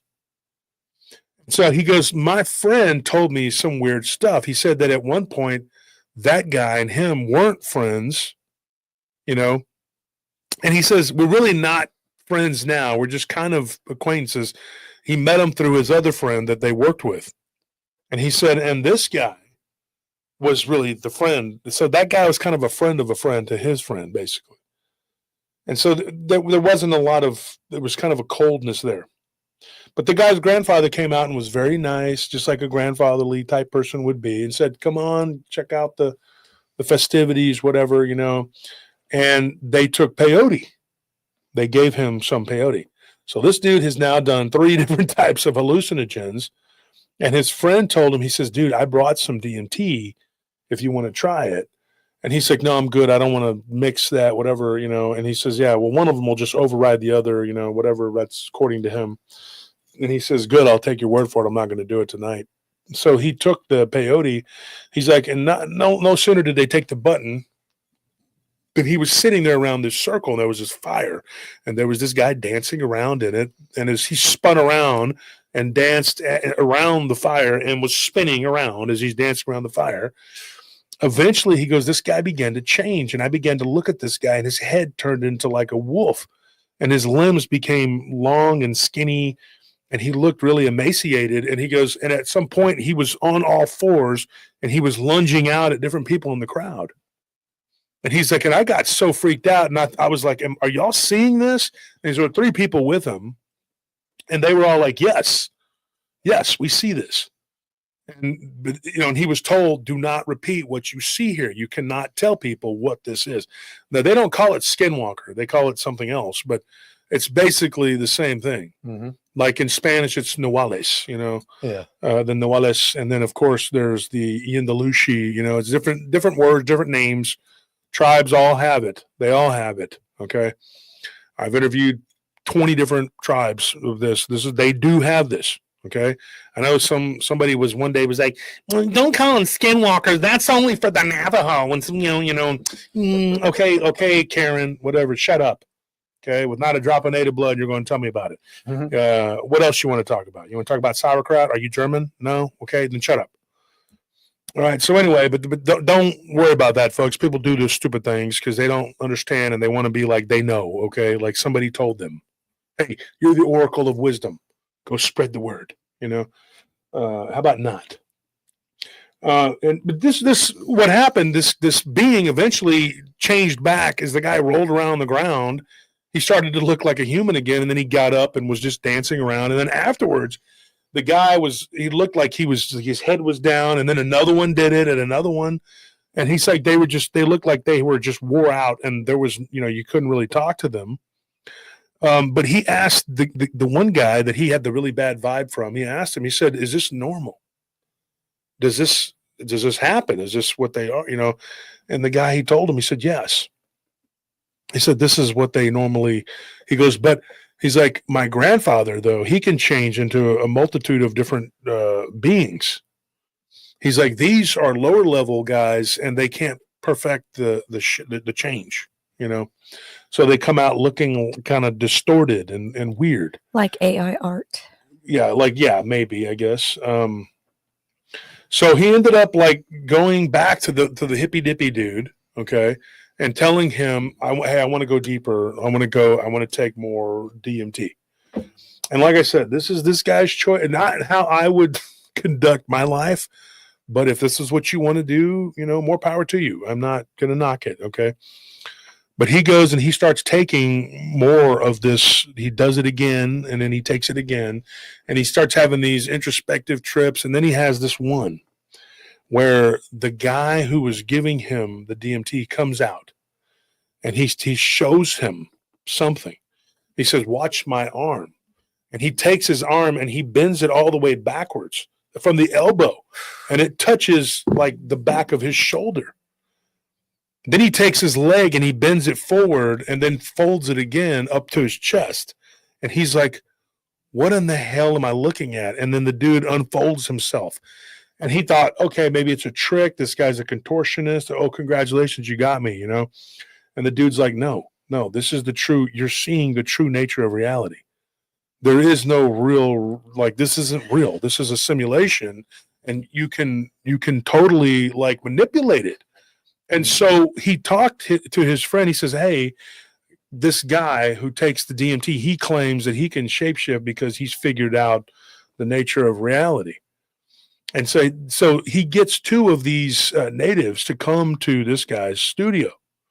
And they all start talking and palling around or whatever. His grandfather, the guy that he thought was very kind of weird, whatever, he shows up. And then he kind of observes. And this guy, the DMT guy, the one that was giving it to people, starts to jump around on the ground like a dog. And he said it looked goofy as hell because it was just a man jumping around barking. Oh, Yeah. He goes, and so he goes, I look over and I could see this elder kind of sitting there, and then he kind of goes, like, okay, yeah, all right, dude, this white kid jumping around, whatever, I got some experience seeing that nonsense. Yeah, and so he's sitting there watching this guy, and then he's kind of scratching his head, yawning, and then he starts to hear the guy make this guttural noise. He's like, and he goes, and I'm perfectly sober at this point, okay? He's like, but there's us, we're sober, but there's 3 or 4 people in this group that are not, and they're on the DMT. And then he says, watch. He says, now take the DMT. So they all did. He's like, and after they took the DMT, they watched this guy turn into some sort of wolf-like creature with these weird arms they just looked really weird, like distorted, weird looking, whatever. And then he said the guy that was sitting next to him, his grandfather, the guy's grandson, whatever, the one that he thought was something was wrong with him, kind of evil, he looks over at him and his head's moving back and forth, and he starts to see this black sweat come off of this guy's face, and his face starts to kind of elongate, and he starts to kind of like pop up and down. And as he stands straight up, he goes, he's about a 7 foot tall. The way he described this guy, not the teacher, the DMT guy, which was like a wolf-like creature or whatever. This dude next to him looked like an insect with like this weird like mandibles and everything. He just looked like a nightmare. Yeah. Gross. And he said, then he looks over and his grandfather's like looking at all this in horror, and he stands up and he's like, stop. He's like, stop. This isn't correct. This is not what you're supposed to be doing. He said, and then he said that his grandson went toward him and was in his face and making all these weird noises. And then the teacher from the DMT school grabbed him, and then they began to kind of roll around and fight. And there was this big fight going on. He's like, and I'm seeing this. He's like, and my two friends are seeing this. He goes, and I'm freaking out, dude. And I stand up, and he goes, and I run out of the studio. And I was like, what happened after that? I mean, he goes, dude, my damn keys. He's like, and eventually I got in my car and I tried to drive on this crap, which is like can't drive on this at all. Right. He's like, but eventually I get back to my house. I don't know how I made it back. He's like, and then he's like, my friend calls me the next day and he's like, are you okay? Are you okay? He goes, that was crazy. That was weird, And he's like, and now he goes, my friend's friend, that's the other dude that's, whose grandfather was a medicine man. He said that his grandfather, they couldn't find his grandfather. His grandfather had gone missing. He's like, and they're questioning, everybody from that night because that was the last time they'd seen him. Well, he goes, eventually he showed back up, but he was like at a corner store, like babbling and just kind of incoherent nonsense. And he was picked up by some of his family members or whatever, and they took him home. And I guess it was kind of an overload for him, like he was not prepared for that. So he had to confront, when he finally got his senses back, he had to confront his grandson, who he knew had been dabbling in stuff. And so what transpired after that, he's like, as far as I know, he goes, this is what my friend told me. And this is one that got him the job there, who was friends with that other guy, like a friend of a friend, like you said. And he said, look, he goes, I had a problem with that guy from day one. He's like, I was only friends with him because of Alan. Alan is that guy's friend that introduced him. He said, I was only friends with him because of Alan. He's like, but I was literally at a party one time, and that dude, he's like, this is the guy that works with him at the bottling plant. He's Chippewa. He goes out to his car, and he sees this weird mantis-looking, black, shadowy, blob-looking thing kind of moving around in his back seat of his car. And he's like, oh, dude, what the hell is that? Somebody said the equipment is messing up. What do you mean? What's going on?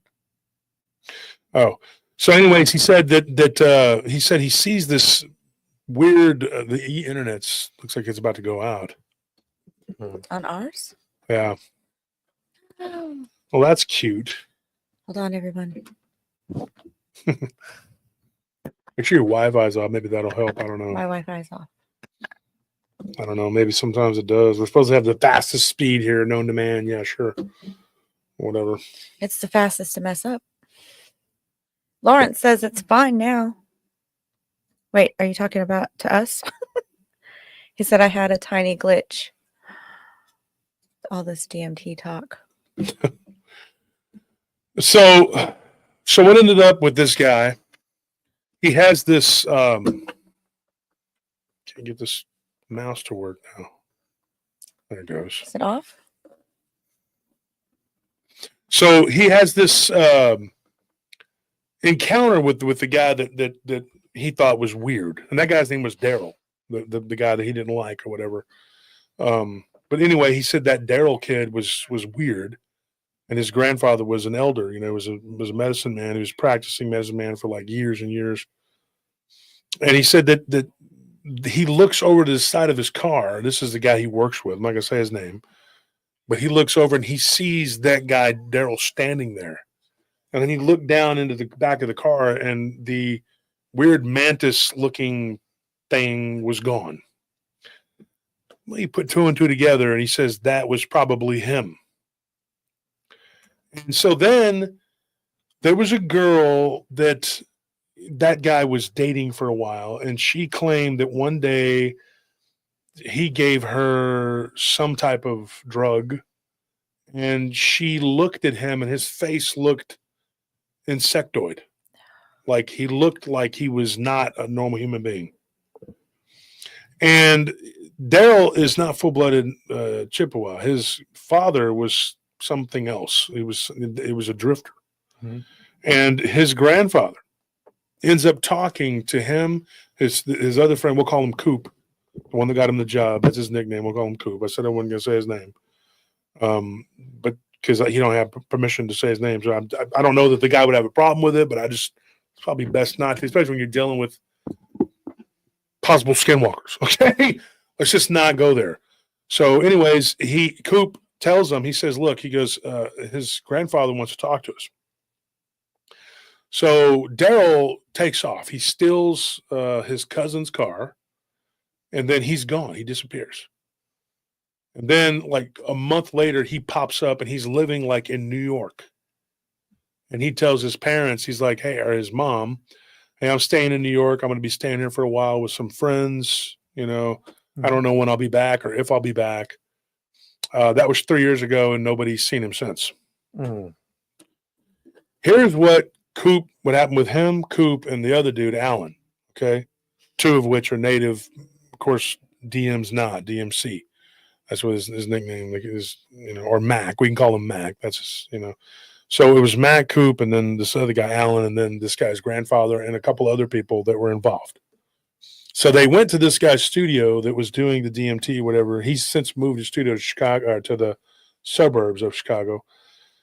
But they meet up with him there, and they have a talk.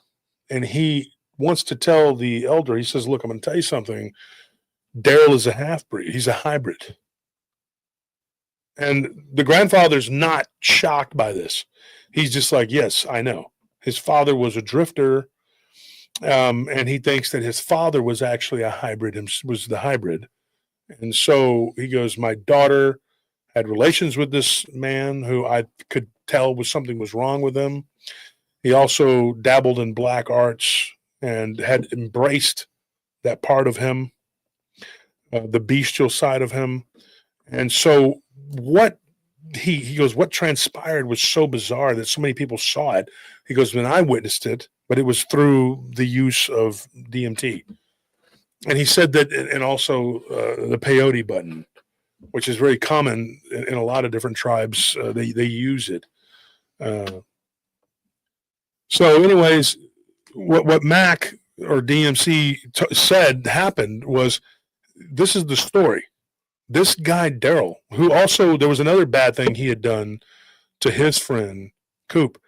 They both liked the same girl at one point. And so they get into an altercation, and this kid had abnormal strength. And he grabbed him and put him up against the wall and was lifting him up. He's like, and I felt these weird, like his thumbs, like they had these long nails and they dug into my shoulders. He goes, and when he set me down, he goes, but you shouldn't have had that kind of strength for that size of a person. He goes, there were these cuts on my shoulders. They were bleeding profusely. And then they got infected. I had to go to the hospital. And he said that, as natives, we don't like to go to the hospital. We don't have to. He goes, but I had to. My mother was like, look, it's infected. So DMC says, he goes, I witnessed all of this with these natives. He goes, and they had this sort of, they were clashing, So one of these guys who was a full-blown, I will just call it a skinwalker, okay, he was a type of witch, but supposedly he didn't use it for darkness. I don't know. But he wanted to go and hunt him down and destroy him because he was born with an innate ability to shapeshift. He didn't have to practice. It was something that came natural, but he was not like them. There was something else there, something that was different, totally different. And so the grandfather had agreed and said, yeah, if you think that that's something that should be done. He was like, not, oh, this is my grandson, don't hurt him. He's a good kid. So what if he eats a few people's heads every now and then? Yeah, that's whatever. No, he was like, yeah, no, he's a little shit, And that wasn't the first time he had threatened him. He had also threatened his mother, and the grandfather had to intervene and deal with him. He believed that this guy had actually taken life. It was not the first time he had done this. This guy had been looked at when he was in Nevada, when he was living in Nevada. The police looked into him for a disappearance, supposedly, and he was acquitted, or not acquitted, but he never got charged. Mm-hmm. But yeah. And so his mother thought that there could be something. He was always a very mean child. He would hurt the other children, and a lot of weird stuff would happen.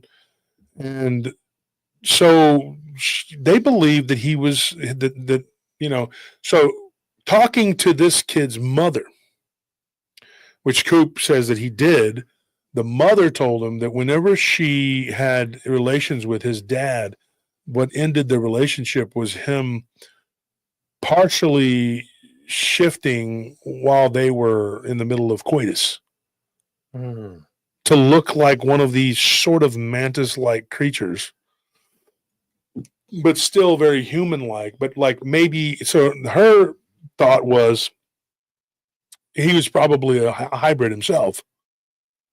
And so they don't really know what he was. They just know he was not one of them. And he claimed to have been a native, right? From another tribe. And I don't know what tribe that was. And neither, because I'm getting the story from Mac, and Mac didn't know. They just said he claimed that he was, but he wasn't one of them, and he wasn't Menominee. So they all know each other up there. And he says nobody knew this guy.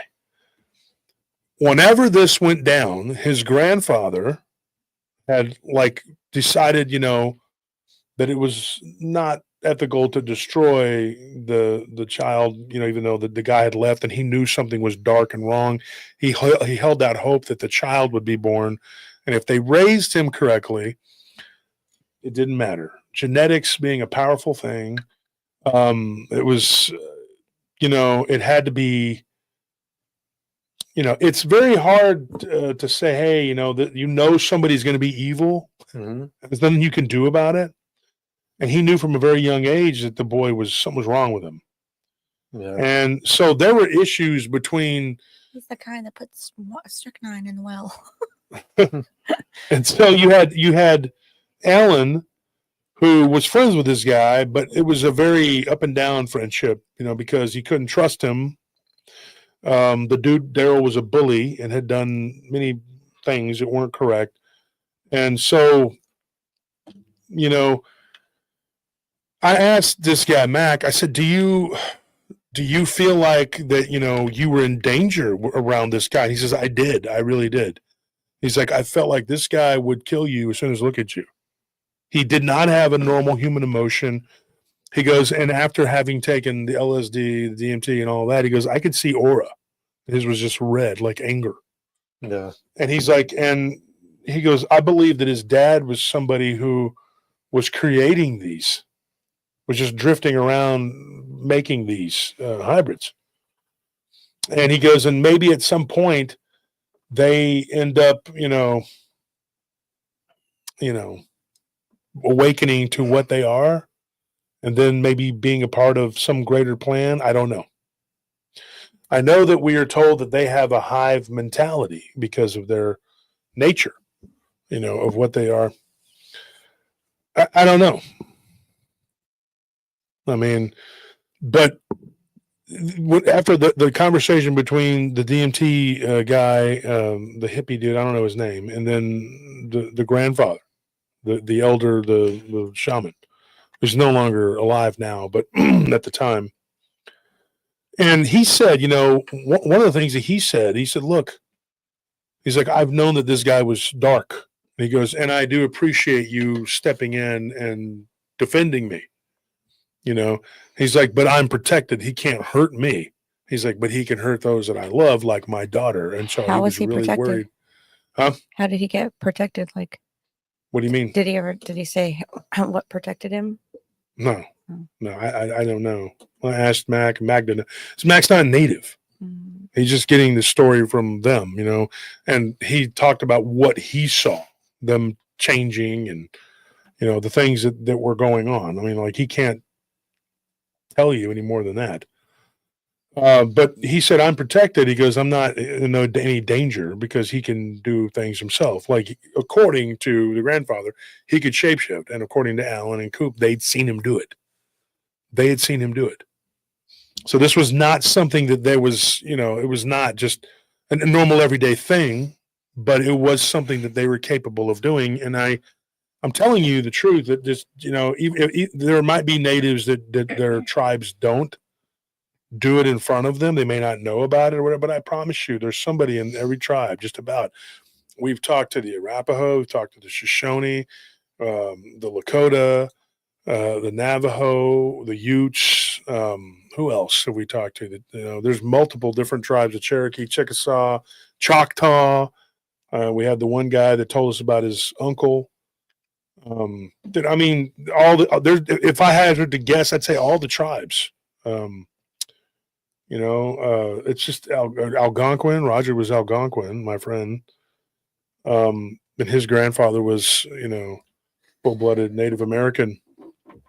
The Comanche had their own versions of it. The Kiowa, multiple levels of Apache, the Lipan, the Kickapoo. You have all these different tribes, the Yetki, and then of course all the natives from in Mexico. Most of the people down there are actually just natives, and they call it the Nahuales, you know, the shapeshifters. And you have all these different natives that pretty much it's almost like universal, you know. They do it. This is something that they practice this. And not all of them, but like there is somebody in their community that does this or at least knows about it from the past. It's just that the Navajo were the ones that got the most press about it, you know? And I think that the reason, in my opinion, the reason for that is because they did it more frequently. There were more of them that were doing it. They were also one of the last tribes to stop fighting. So they were still using it in their wars against the Mexicans and against the Spanish and against, you know, the Europeans and everybody that they fought. I know that there were some Pawnee that were talking about it. There was a forum that used to be online, and it was just all about this kind of stuff. And I knew a guy that was descended Pawnee and another guy that was Blackfoot, and they claimed that they had ancestors that did it. And I'm not talking about way back. I'm talking about like aunts, uncles. You know, this is not it's a very common thing. And it's very common down in Mexico too. Nahuales is very common in Mexico. You know, there's even shows when I was down in Mexico. I used to run around down there, down in Matamoros. There was a place where they would tell you, hey, you give them $10 and they would take you into a dark room and this guy would come out and he would shapeshift. I never did it because I didn't believe it. I thought, what a waste of $10. Knowing what I know now, I mean, I would have at least looked at it to see if it was even remotely real. A lot of people have seen it and claimed that it was a real thing. I've heard it. I don't know that I would have, even though I would believe it's real. Because you're scared of getting an attachment. You chicken, peep, peep, you chicken. Well, I mean, you don't know that person and what they're going to do. Like, you're going to go to Mexico, give a stranger $10 to take you in a dark room. That's why I never did it. Another stranger. Yeah, that's what I'm saying. Like, but I had friends that did. I wouldn't What do did that. they say? Did they say? They said that it was dark and okay. I heard a couple different mixed reviews. They need darkness to shake. I had a friend say that a guy came out wearing like a rug or like it looked like skin, but it was almost like a rug. They just kind of hopped around. And then I had a couple friends that were like blown away that, wow, they witnessed this woman literally turn into like a bird-like creature, like a lechuza. And so I was like, oh, okay. So, two different places though. One was in Acuna, which is where the one that was just like, doesn't surprise me. It's a college place where people go from across from Del Rio and they just hop around, or that's where they, But then there was the one that happened in Matamoros, which is where a lot of witchcraft takes place. And there was a woman that turned into like a bird, it was like a lechuza. I mean, I don't know. So you had these, shapeshifters or whatever, these legends that the people, and not everybody's gonna, know about it. I mean, they're always told not to talk about it, and then somebody always does. I mean, it's just the way it is. Did you see Smurfy's comment? What? Into a lot. Wouldn't surprise me. But yeah. So, it's, for me, for my money, like, I believe this stuff is real, but I really don't want to see it. You know what I mean? The late J.C. Johnson, he swore up and down that he watched these kids, they could change, That's what I was going to tell you. I Yeah. heard that. Yeah, the Navajo I was children. told by a kid that And that he saw him, but they had to back up into the shadow yeah, to do they it. moved into the shadows. Mhm. And there was another tribe, I forgot what they were, the ones that the Navajo fought. I know they fought everybody. They fought with the Utes big time, but the one down south, not the no, God, what were they called? South Indians. The Hopi. There was a Hopi woman that claimed that her father could shapeshift, and she was telling me all about it and stuff. And, he wasn't even a medicine man. Like, he was born with an innate ability, innate being like he can just do it naturally. And so, I don't know. Is it real? I mean, your guess is as good as mine. I don't know. I mean, I would say if I had to put money on it, like, there's going to be charlatans. There's going to be people who are going to pretend and jump around and be goofy. What I found, but I would say it's real. Okay. Somebody who, like the DMT dude, like, right, he's jumping around, but then when they take the DMT, they all see him as I guess a weird werewolf type creature. Could it be because it was already put in their minds before they took? That's what me and Mac talked about. power And of Mac said that suggestion. maybe that would be, but why did they all see it that way? Because they all took the DMT. And then they see this kid. Well, he's not a kid, but he's in his 20s, but they see him stand up and turn into a 7-foot tall insectoid. And then he tries to fight or confront with his grandfather. And then the DMT guy grabs him and starts to fight with him.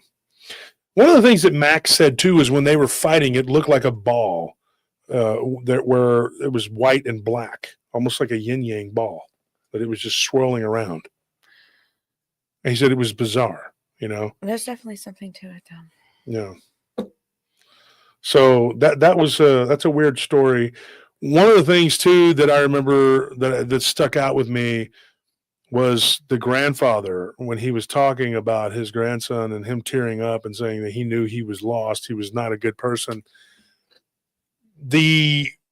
When questioned by Mac, and Mac's like, I had a lot of questions. He's like, and I didn't want to bombard these people with questions. He's like, but I did ask. And he's like, I asked him, I said, what do you think that his father came from? And he didn't say outer space. He said within the earth. Mm-hmm. He's like, these beings live in the earth. Now, the grandfather had said that, maybe they originally came from somewhere else. But he said that they come through holes. Now, we're going to get into that part. You remember we talked about the portals, Yeah. right? Okay. So that's not it for Mac or DMC, as I call him. He had some other weird things happen. And in fact, one of the weird things that happened to him was in the Manistee National Forest in Michigan, right? he went there at the behest of someone who was looking for the legendary Dogman, and like told him, hey, which is how he ended up finding us. He said, look, he goes, this guy told me, he says, look, I'm looking for the Michigan Dogman. People claim to see it. There are people who claim to shoot it.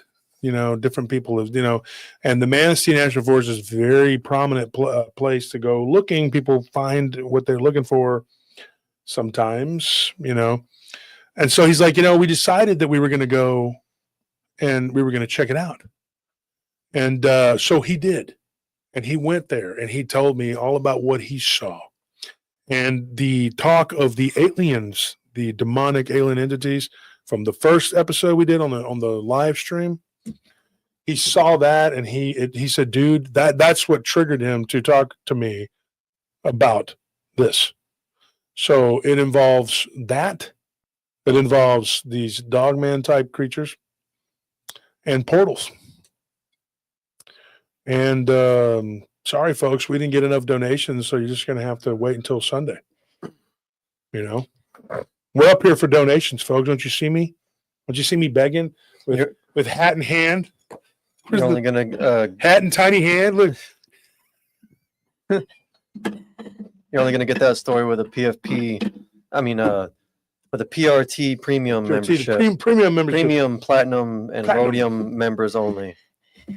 Platinum, chromium, red, purple, gold, and silver members don't purple, blue, don't qualify. Different color, different level colors. Every color gives you a little more of a story. For Anthony, it's different levels of sugar mama.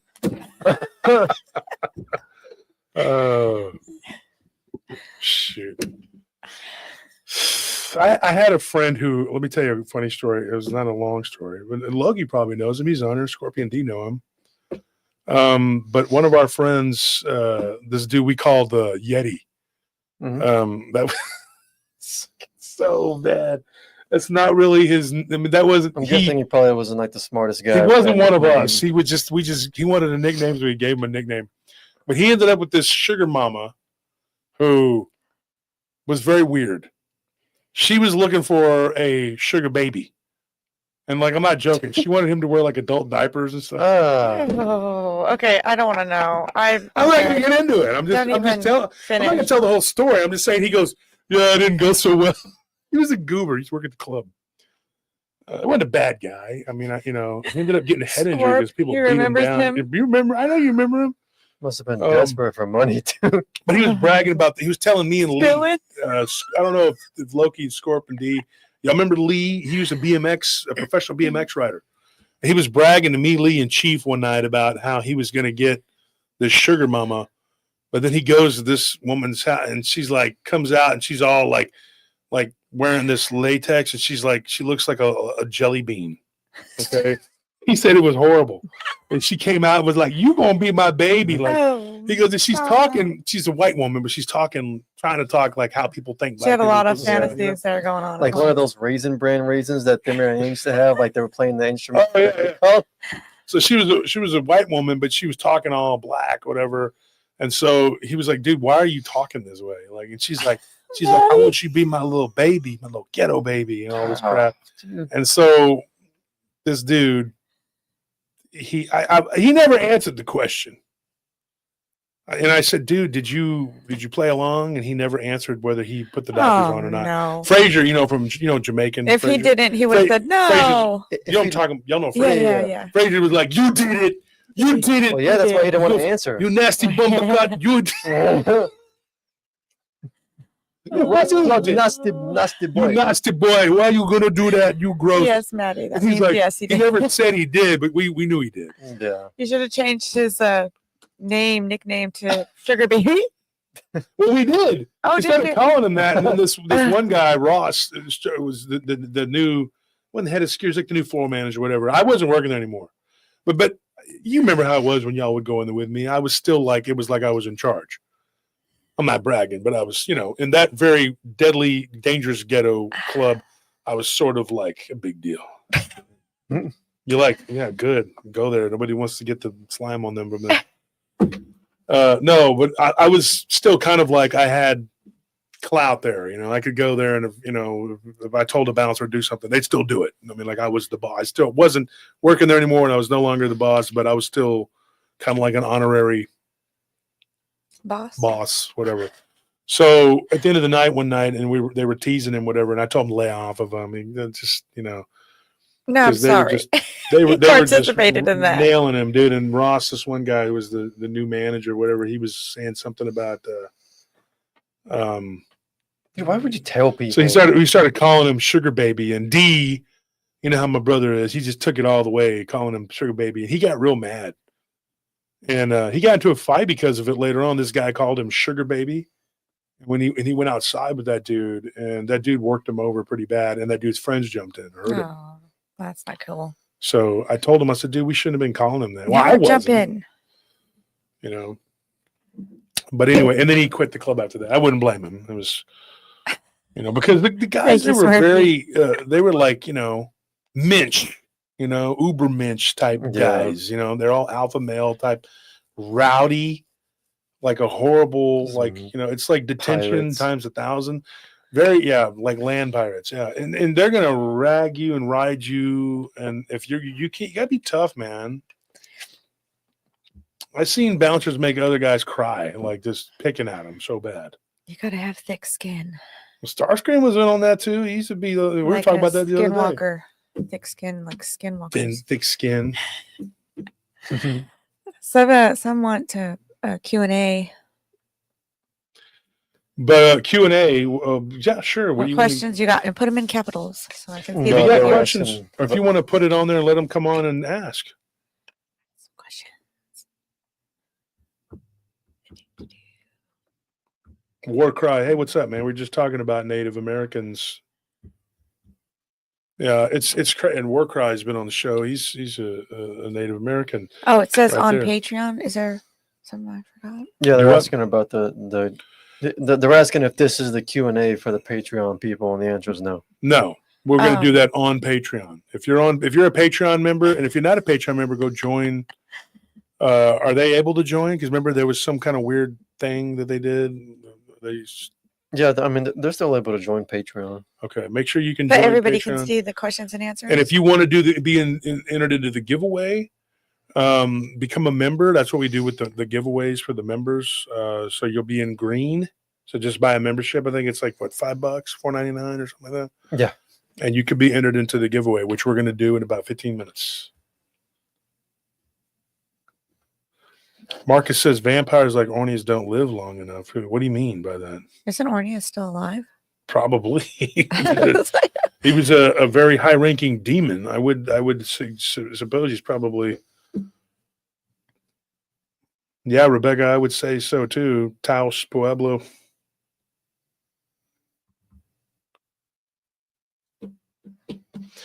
Well, look at Infinite Air. He's like, oh, I would, but I have to get a wheelchair. What's more important? Okay, your mobility or helping us, What? melt stuff off? You get your priorities straight, man. So Warcry says here, oh, so what you got going on? Warcry says, I've been out of the loop with things, been grinding on my podcast, trying to get the content out, laugh out loud. Well, you got to come back on, dude, and, and talk.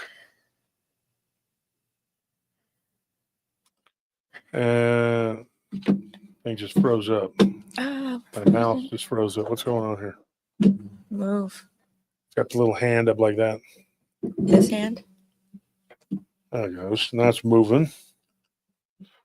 Says, Josh, have you heard about James Bartley's talk about humanity being a hybrid race? I talk to James pretty regularly. And a lot of humanity is not, if not all, has hybrid heritage and their junk DNA. I was talking about junk DNA 20 years ago, man. There's a lot. There's the junk DNA we share with like birds and wolves and stuff. Like, what is that? Plants? Like, there's, yeah. It's not a coincidence, man. I mean, I don't know. You can put the link up there if somebody wants to jump in and ask a question on here. Okay. Is this the Q&A? No. Oh.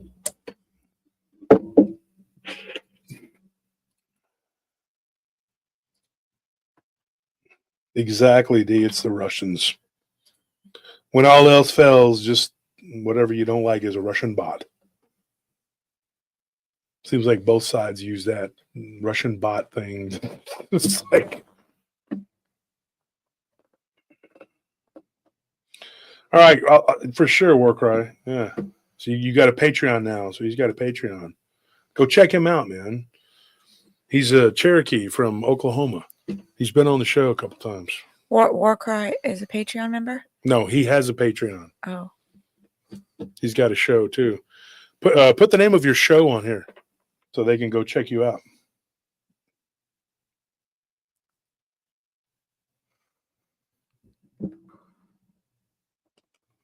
There you go. PRT members. See that? Paratroopers helping each other out. Franco Stagno says, head trip, where do you live? Are you in Ontario? I have a heavy duty wheelchair. A scooter for outside can be used inside as well, but needs space. Oh man, Franco, that's awesome. That's nice of him. Yeah, I remember him coming on the show himself. He's a nice guy. Oh, that's right. Yeah, he has been on the show. Mm-hmm. Smurfy. What timing? Smurfy.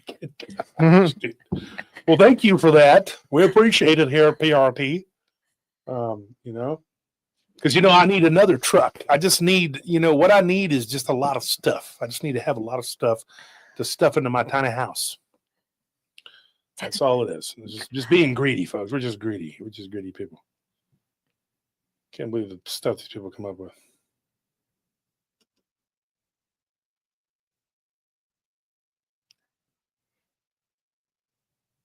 I have awakened, says, any stories from the Creek Indians of South Alabama? Nope, nothing so far.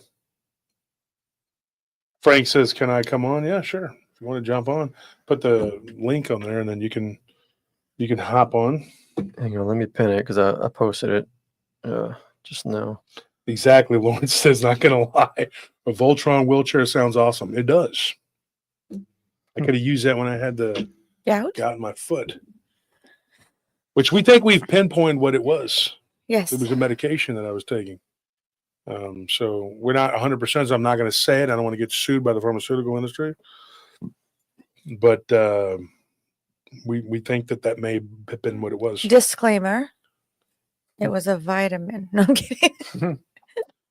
It was prescribed this vitamin by a doctor. His last name was Seuss. I'll never trust a man who eats green eggs and ham. I'll never trust this man. I don't care if he switches to lamb. So anyway, Frank says device not connected. Frank, you get your shit together, man. Come on now. Come on, brothers and sisters. Let's all get together. So Sunday we will talk about what Max saw when he was in the Manistee National Forest with some friends of his. Is he on? I don't know. Franco, are you there? Franco, are you there?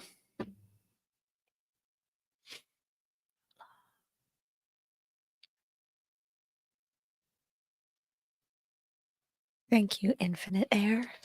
That's an interesting. Yeah, hello there, Joshua. There you Hang are. on, I got to reroute his audio so we hear him in the headphones. Yeah, he's going to reroute the audio. Oh, hold on a second. There you are.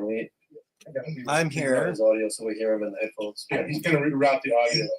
Oh, hold on a second. Alan Garcia. Know how he joined. How do you join the show? No, he wants to join the DMT crew. Of Oh. course. Okay, Alan. Well, I'm not going to know how to do that because I'm not a part of I that. was joking. Oh, okay. He wants to tell a quick story. Okay, Josh, I'm here, brother. All right, Congratulations. so Warcry says he's got some Muskogee stories from Alabama. Ooh. Is this on his dad's side? They were there. So, can you hear us, Franco? Yeah, can you hear me, Josh? No audio. Where'd you go, Franco? Oh, okay. Is he still talking anywhere? Can you hear him anywhere? Hello No. there. Can you hear It shows me? that he's saying something on his little avatar. It's moving. Okay. Hang on. We're going to have to do this in Morse code. Oh, wait, hang on. You know what? Okay. I got it. Franco, are you there? Yes, I'm here. Okay, let me turn him up on our end. There we go. Are you there? Yes, I'm here, Josh. Now we're cooking. Okay. So did you have a question? No, I just wanted to come up and if you remember me last time, remember I was telling you about in the third floor? Yeah. You remember that story? Yeah, I do. Yeah. Well, just to review for people who don't know, there was you know, on the third floor we had a young lady who actually was living in this place, and the place was actually, you know, pretty badly possessed, right? I mean, she got herself in a bad shape with what was going on there. Whatever was there, you know, infected her life and destroyed her life, right? But anyway, just to let you know what happened there. Anyway, I just told the head office to if they're going to do anything, to remove everything, like the walls, you know, because there was all kinds of graffiti and all kinds of you know, satanic things all over the place, pentagrams, and you know, the place needed to be remodeled. Well, what can I say, Frank? Freedom of speech. Yeah. I'm joking. Go ahead. Yeah. I advised them to remove everything, right? So they did, and you know, the place seems better now. So you know, that's okay. I didn't have to go in there and do any you know, ghost busting. You know, they actually hired a ghostbuster a long time ago, and that didn't work. The next person who moved in got him, you know, pretty badly demonized, right? So anyway, the place it costed like 60 grand to upgrade in this apartment. So anyway, that's all done. Well, I'm glad to hear it, man. Yeah, you know. But anyways, I just wanted to congratulate you guys for, you know, moving in your place. And you know, well, we haven't moved into it. We're living in Schitt's Creek right now. But we moved out of that house that we didn't want to be in. Beautiful land, just not a nice place to live. So we're kind of like in this weird state where we're not. So we, you know, if this fails, then we'll probably just stay out there and get a better place. Let's put it that way. We're going to take some pictures of the land, bro. We just don't want people finding out where we live because we were being stalked and messed with and harassed. But so you got the place, right? You got your new house. Yeah, but we're living out in the middle of nowhere now just to get away. But we're trying to get a house in town. Hey, I'd rather live at this place than that house we were at. Yeah, the other house we were at was not. Yeah, it's not good. All right, I'm gonna let you run, Franco. I'm gonna talk to Chato and because we don't have a lot of time left. But it was good hearing from you, man. Yeah, you take care, guys. You too. I'll have to, you know, one of these days talk to you about some of the things that have happened in my life there, if you're interested. Yeah, for sure. Come on. I got a bunch. Yeah, I will. I got a bunch of stories for you. People would like. Okay, good. All right. We should record. How about that? We could just do a pre-record. Hit me up hit me up on Messenger if we're on Facebook friends, or if you could send me an email, PRT Josh Turner, PRTpodcast.com. Yeah, one time I did that, you know, and a few times, and I guess I didn't put my story down or anything like that. I just asked you to call me. See, I won't do that unless I have something there that shows. That's probably why I didn't call. Right. And you know, so just send it again and let me know. Hey, this is, you know, and Franco, and I'll know who you are. All right. Yeah. No, I'll leave you my phone number so you can call me if you like. Okay. Okay. All right. Thank you. Yeah, I'll just share some things, and you know, if you want to put it in the show, you probably will. But anyway, I'll say God bless and take care, everyone. I hope your journey ends up in the right place where, you know, God wants it. God bless. Thank you. Thank you.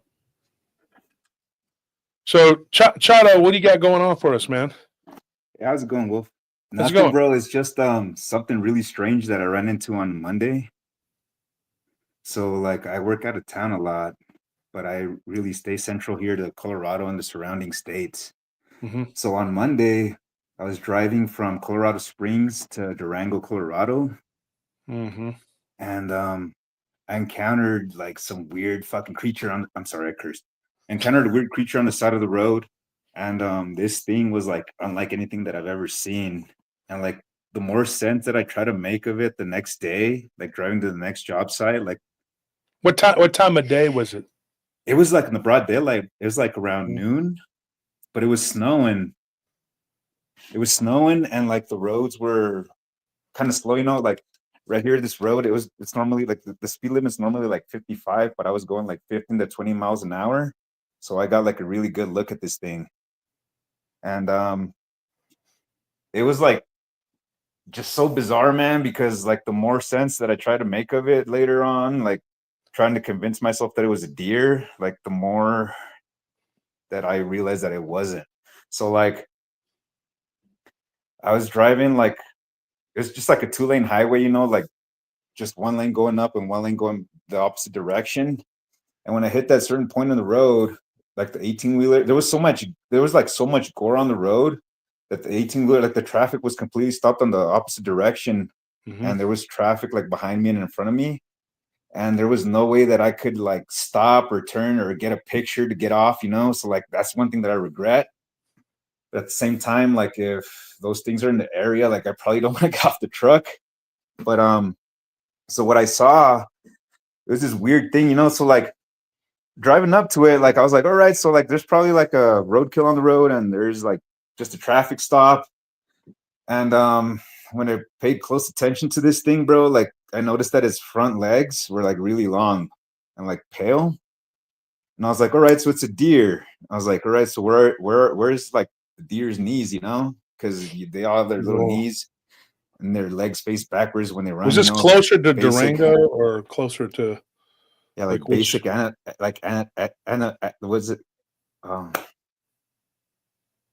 like anatomical relation or whatever, you know how like deers, their legs run their front legs face the opposite direction, so when they're running. Was this closer to Durango? Yeah, close to Durango. Yeah, I emailed you. Yeah, Durango is Colorado. Definitely got some weird stuff there. Yeah, and I didn't email you like the second part of like because I have TBI, bro. I'm a veteran and I forget stuff. Anyway, so like I'm driving up the road and I get a good look at this thing because I'm going like 15 to 20 miles an hour. I'm trying to spot its knees, but it doesn't have any. So I was like, all right, move down to the hooves.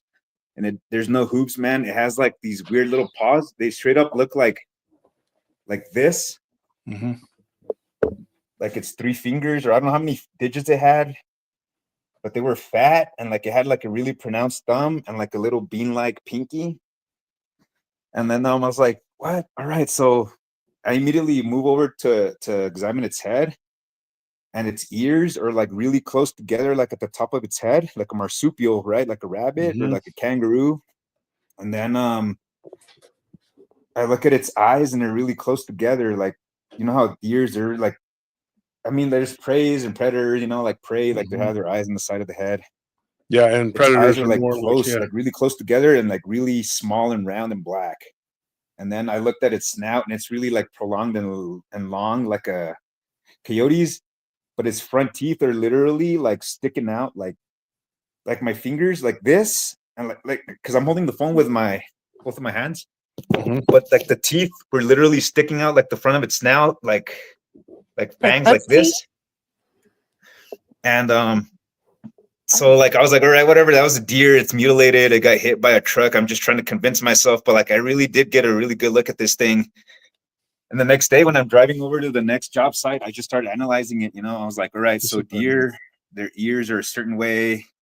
This thing's ears were not like a deer's. And like I just started looking at, like, thinking about it over and over and over and over. And the more I think about it, like the more I'm convinced that it wasn't a deer, you know, because deer don't have fangs or like giant teeth or anything pointy sticking out of their front of their mouth because they're herbivores, you know. That sounds really disturbing. Yeah. And then like the thing that disturbs me the most is like the fact that there was like a lot of gore on the road. And like I got a really good look at this thing's chest. Like, so I saw its chest. You know how deer and like wolf and like canids, deer and canids, their chest kind of like sticks out. This thing's chest was flat. Oh yeah. But when I really started thinking about it, dude, like its arms or whatever, its legs or whatever were longer than my legs. And then like when I really got to thinking, I was like, the reason that I didn't see any knees is because this thing had elbows, and the angle that I was looking at this thing, I wasn't able to see them. The only thing that was pale about this creature was like its arms, but like the rest of its fur was really short, like a dog's, but it was red. And I was like, maybe it could have been the blood or whatever. But we all know, like, if you're from Central Texas or anywhere where like they slaughter cattle, you know, like that the blood doesn't really stick to like its entire fur. Mm-hmm. It blotches out, you know, like it wick like bloods. I mean, they're first designed to wick out moisture. So Well, was it on all fours or did it stand up? No, it wasn't. No. Its fur was like really, really, really thin. Like you know how like a dog's hair looks like a dog. Uh-huh. Their fur, how it looks like it's really short, like that, but Mhm. completely red. Minus its arms, like its arms were like really pale, and it had like at the end of its arms, it didn't have any. You know how like deer have hoofs, like just two little hoofs, and then like Uh-huh. the back pad. This thing's it had like a really pronounced thumb and like a really small like pinky, like a bean like. That's weird.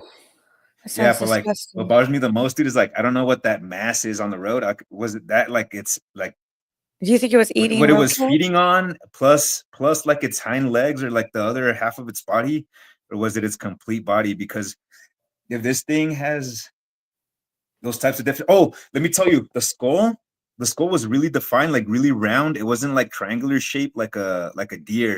You know how like their skull, their cranial structure is like pointed like a triangle. Mm-hmm. This thing's cranial structure was like really round, and then it had a snout, and then it had the giant teeth coming out at the front. And Oh, like it looked like me when I saw this thing's head, I was like, damn. Like the first thing I thought is kind of comical, but I was like, damn, this should look like a pit bull, you know? Like its head, bro, was like really muscular, but like that cranial structure, just it tells you like just from genetics and like just I don't know, like if you know genetics, bro, like pit bulls can bite really fucking hard. So like their head is designed that way to do that. So Mhm. whatever this thing is, like its head was pronounced to have those it had those traits, you know, the traits of like a pit bull head for it to have that crushing power. Yeah. But then the snout was like pronounced and long, like the teeth were. So I don't know. I think those teeth are meant for like maybe like slashing and like I don't know. It has a really like for me, dude. Like the thing, like dude. Before this shit started, I called my mom and I was like, "Hey, ma, like I saw something weird on the fucking side of the road," and she's like, "It was a chupacabra, mijo." I was like, Yeah. That's the maybe that's what go-to it for sounds like. most Latina moms are like, yeah, it's a chupacabra. Yeah, Yeah, bro, That's but kinda that what was they- like really marsupial-like. It's Like the it was like cuy. its ears, especially its ears. I know it was a marsupial because its ears were on the top of its head, and the way they were rounded. So like they were like rounded and then like pointy. So like, and then the deer's like their ears are like leaf shaped, you know. Mhm. So I don't know So, what that so was, man. let But me like ask you I a saw that question. thing on Monday. Yahola, what do you think this was? Me personally, I don't know, dude. Like I went and bought like a new vape, and like I talked to the guys at the vape shop there, and they're like, "Oh, it was a Wendigo, or maybe it was a Wendigo. all There this you and go. that." But like, I thought it was a chupacabra, but like when that dude said Wendigo, because of well, when like, you see something like that, that's time to go. So we got Yahola Tiger yeah, from you're the right. It's north time to side. go when you see some shit. Are you there, But yeah, Tiger? I'm here. Okay. What do you think it was? What Chado was describing? You know what? I have taken a few reports out of about central Oklahoma, and the way he's kind of what he's describing, like kind of like a pit bull. You know, my grandpa actually told me he saw something similar to like that. And people have been kind of saying, I've heard people talk about it being kind of hyena like. Mm-hmm. And it's in the way that those hyenas, they kind of, when they chitter, you know, their teeth kind of come forward a little bit. hey, sir. Now that you mentioned that, like you know how hyenas' chest, like their back is really pronounced, like sticking out, but their chest is flatter, not like a regular canid, how it sticks out, or like a deer. Mm-hmm. Yeah, this thing, like, it was kind of like its back was kind of arced, but like I couldn't see much of it because like its bottom half was completely missing. Like it got hit by a truck, and then like the traffic was completely halted in the opposite direction. But like it didn't have any spots or anything. It wasn't spotted like a hyena, but it was like red. Like you know, well, hyenas are kind of, I'm fucking colorblind, dude, but they're kind of like brownish, reddish, kind of, I guess. But like it didn't have like the, you know how hyenas have that trait, like the little mohawk thing. This thing didn't have that, bro. Its ears were really close together, and like, were they pointy or rounded? So they were rounded at the base, and then pointed upwards towards the sky, like kind of like a marsupial, man, like a kangaroo. So I was out, and I've told this story before on my podcast, but I was out at a like a big game reserve out in Tuttle, Oklahoma, and I was walking along with my little daughter. She was 2. She just had turned 2, and as we were walking, I felt something kind of, I felt kind of weird. I was like, "Oh, something's off. Something's watching you." Yeah, and I turned, and there was this big female hyena that they didn't publicize that they had at this big game reserve. Now, granted, there was 2 fences between us, but I could feel it. And she didn't have spots, and she didn't have the pointy hair. You know what I'm saying? That you're talking about. She had, it was more kind of dull, but she was big. You could tell, like, she was big. So I'm not saying you saw a hyena. I've talked to different people. I've talked to a biologist who said that there are hyenas out here.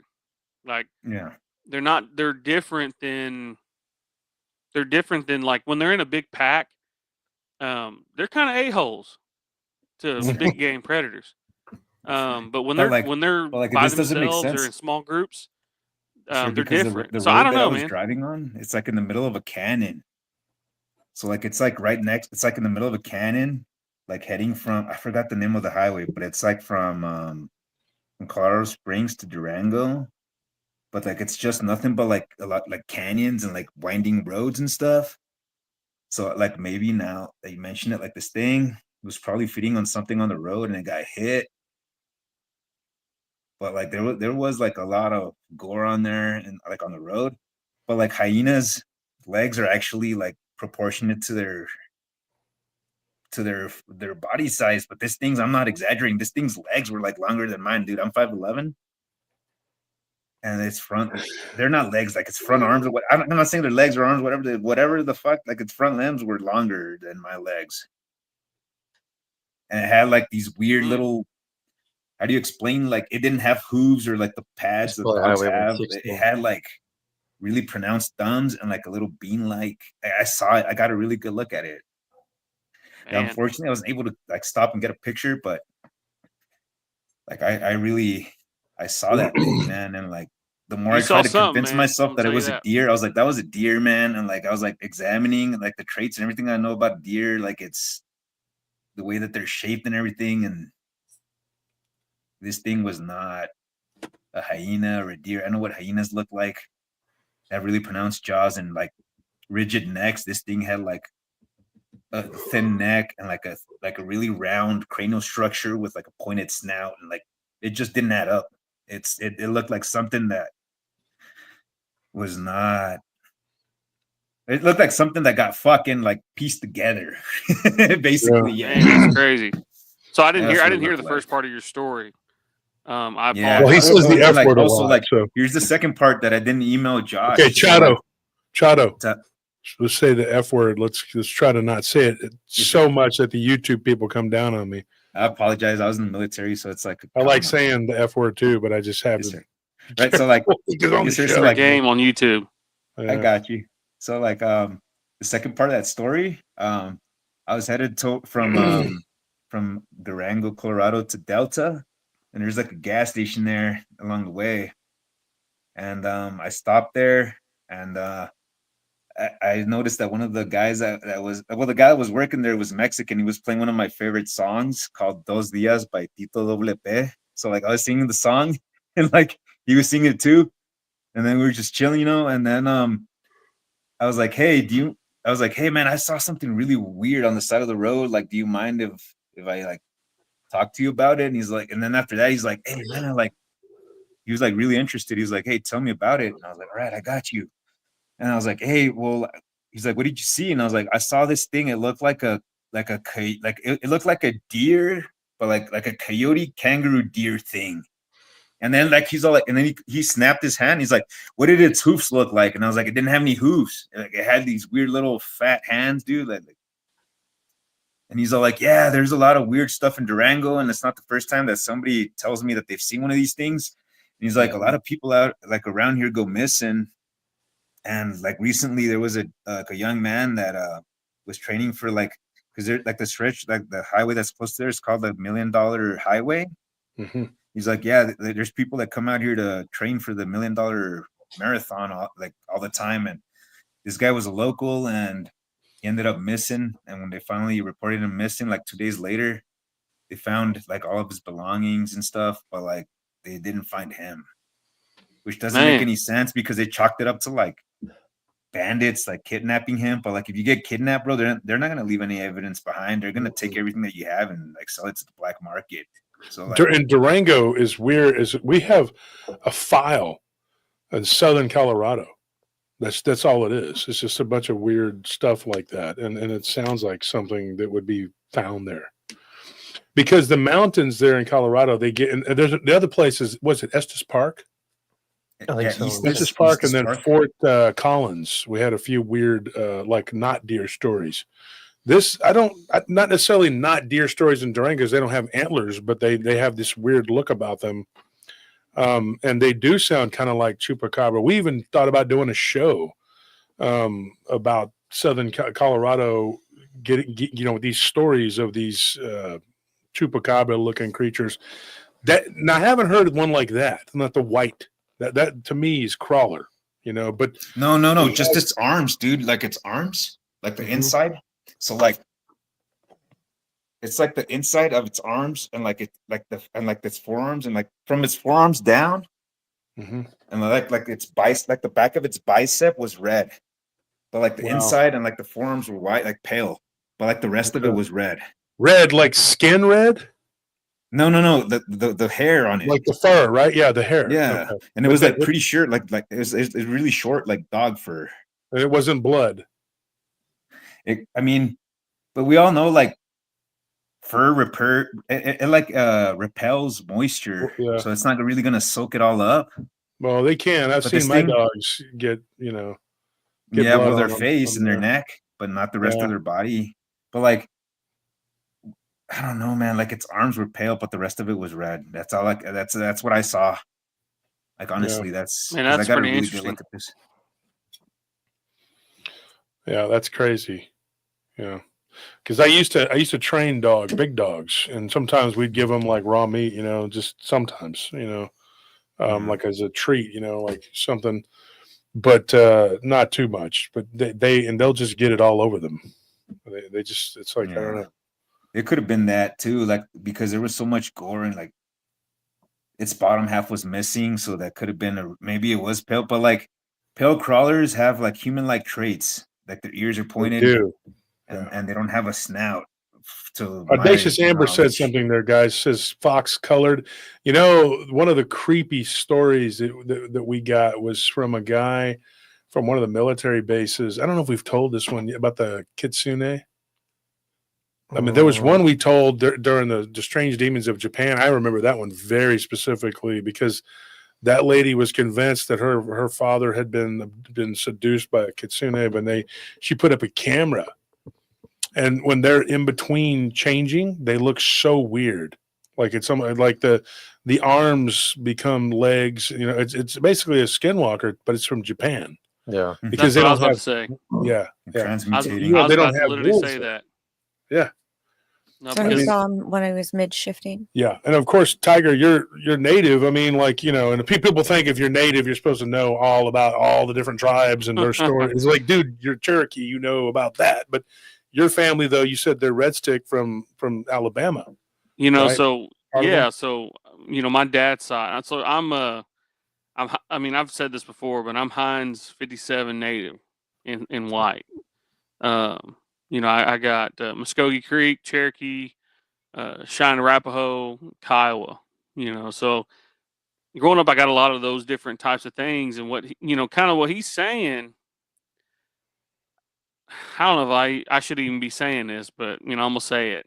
We'll just let it rip, and if they get me, they get me. What you gonna say? They're not gonna get you. Just watch. Well, it's a little different, man. It's natives. We a little different, man. I'm a native, dude. I'm straight Mexican. I got you, man. But I wake up and I see somebody standing over my bed. It is what it is. But they won't hurt you, man. And not really like FBI. I'm saying more like somebody heard what I said and said, "Oh, you gonna talk about that, huh?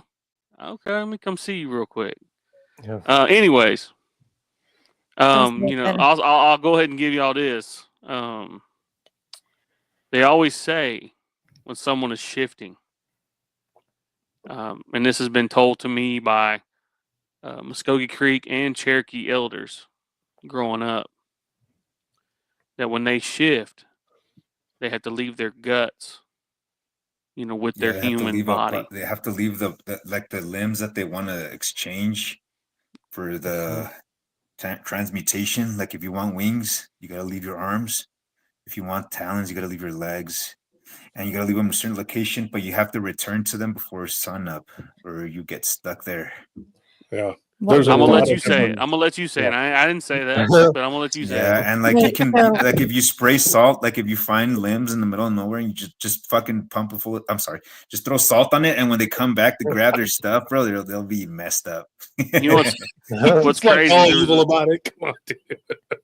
When there was a story that I was told when I was a young guy, and there was a guy who would do that. He'd mess around in the night, and just kind of maybe not acting right, but he knew those things, and he woke, or he came back, and his stuff was gone. I'll say, and he had to remain that way until he could get find charred it by the sun.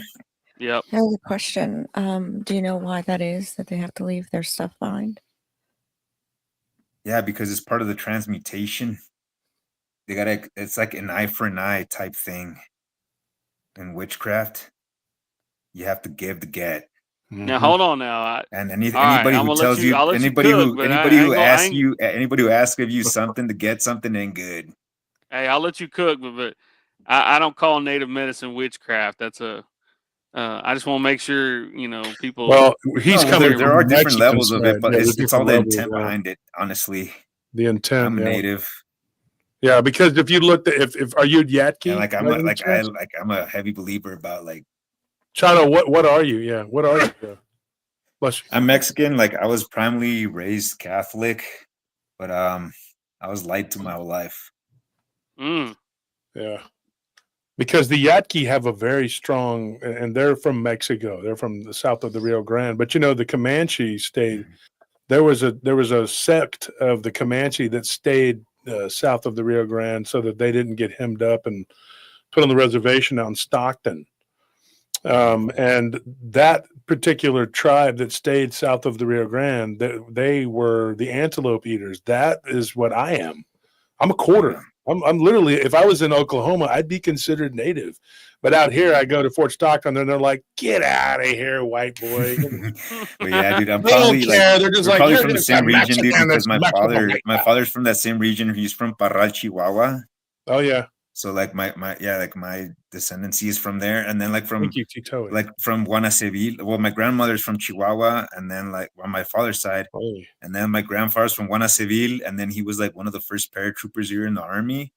And then from my mother's side, it's like straight from Durango, Mexico. So did you listen to the episode "The Devil Lives in Durango"? The one we did about the one about the Minotaurs. Yeah, and we got another one from what country was that? The Minotaur.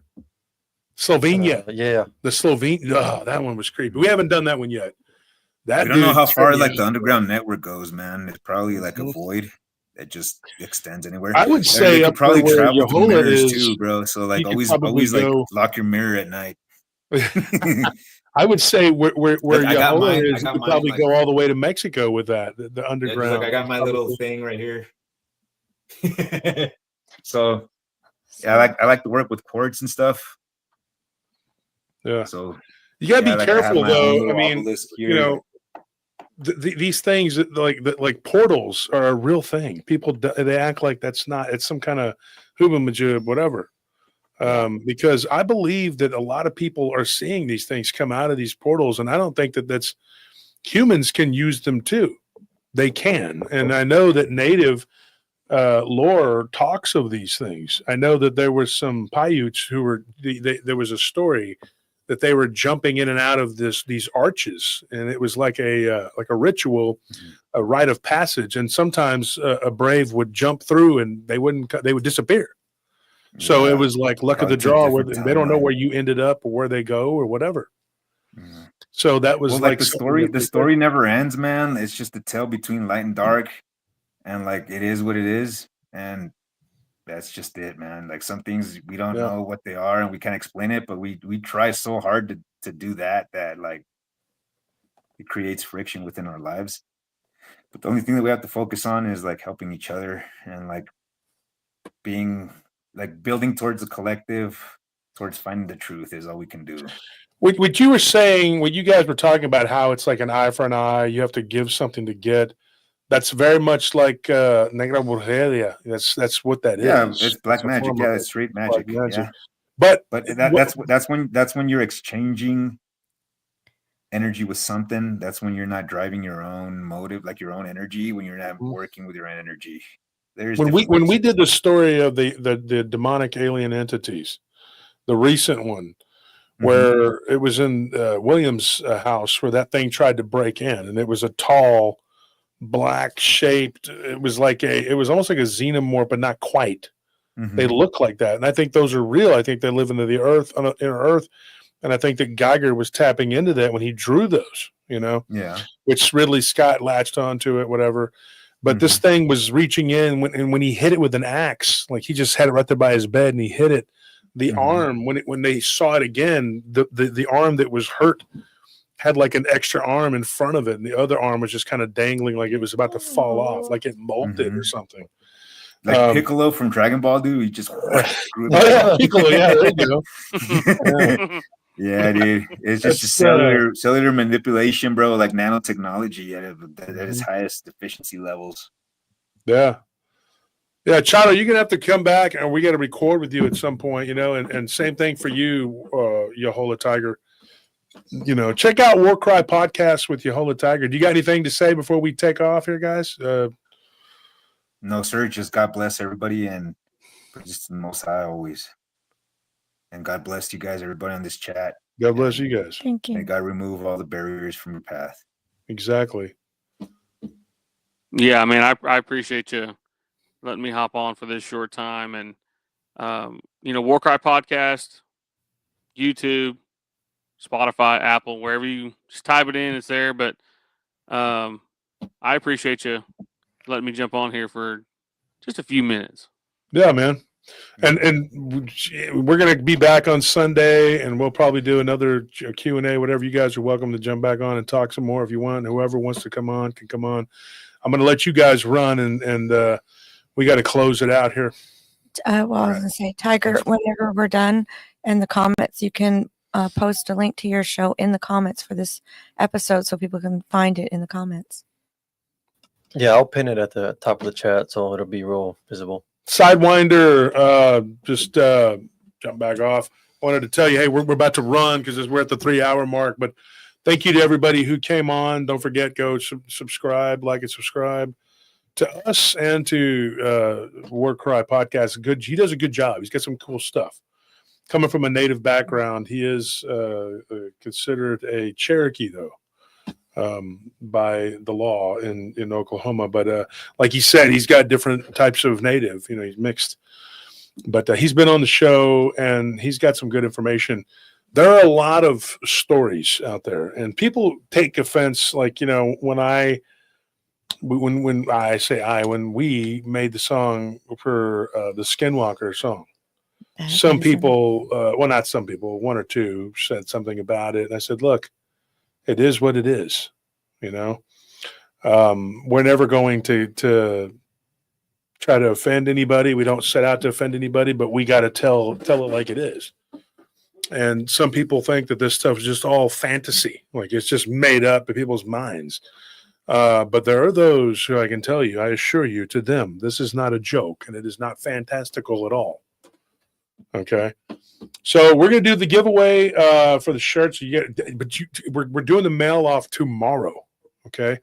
Tomorrow. So you have to give me your information. If you don't give me your information, Please get it to us tonight. yeah. So, and thank you, Tiger, for jumping on. So make sure you send us the email tonight. So otherwise you'll have to wait until the next time we mail off. Okay. So whoever wants to be involved in the mail off, your name's got to be in green, because that means that you are a member. You remember when they had chupacabras on the side of the road? You remember how they were shape-shifting and jumping around and running all over in the blood? You remember? Like, what the hell is wrong with this man? That boy ain't I'll right. tell you something funny. One of our listeners, her name's Susie, she tells me, she's like, my dad listened to you the other day. She goes, and he was just listening very intently during the Texas-Florida game. Now, he's from Florida. Of course, Texas was blowing him out, so he was not a happy camper.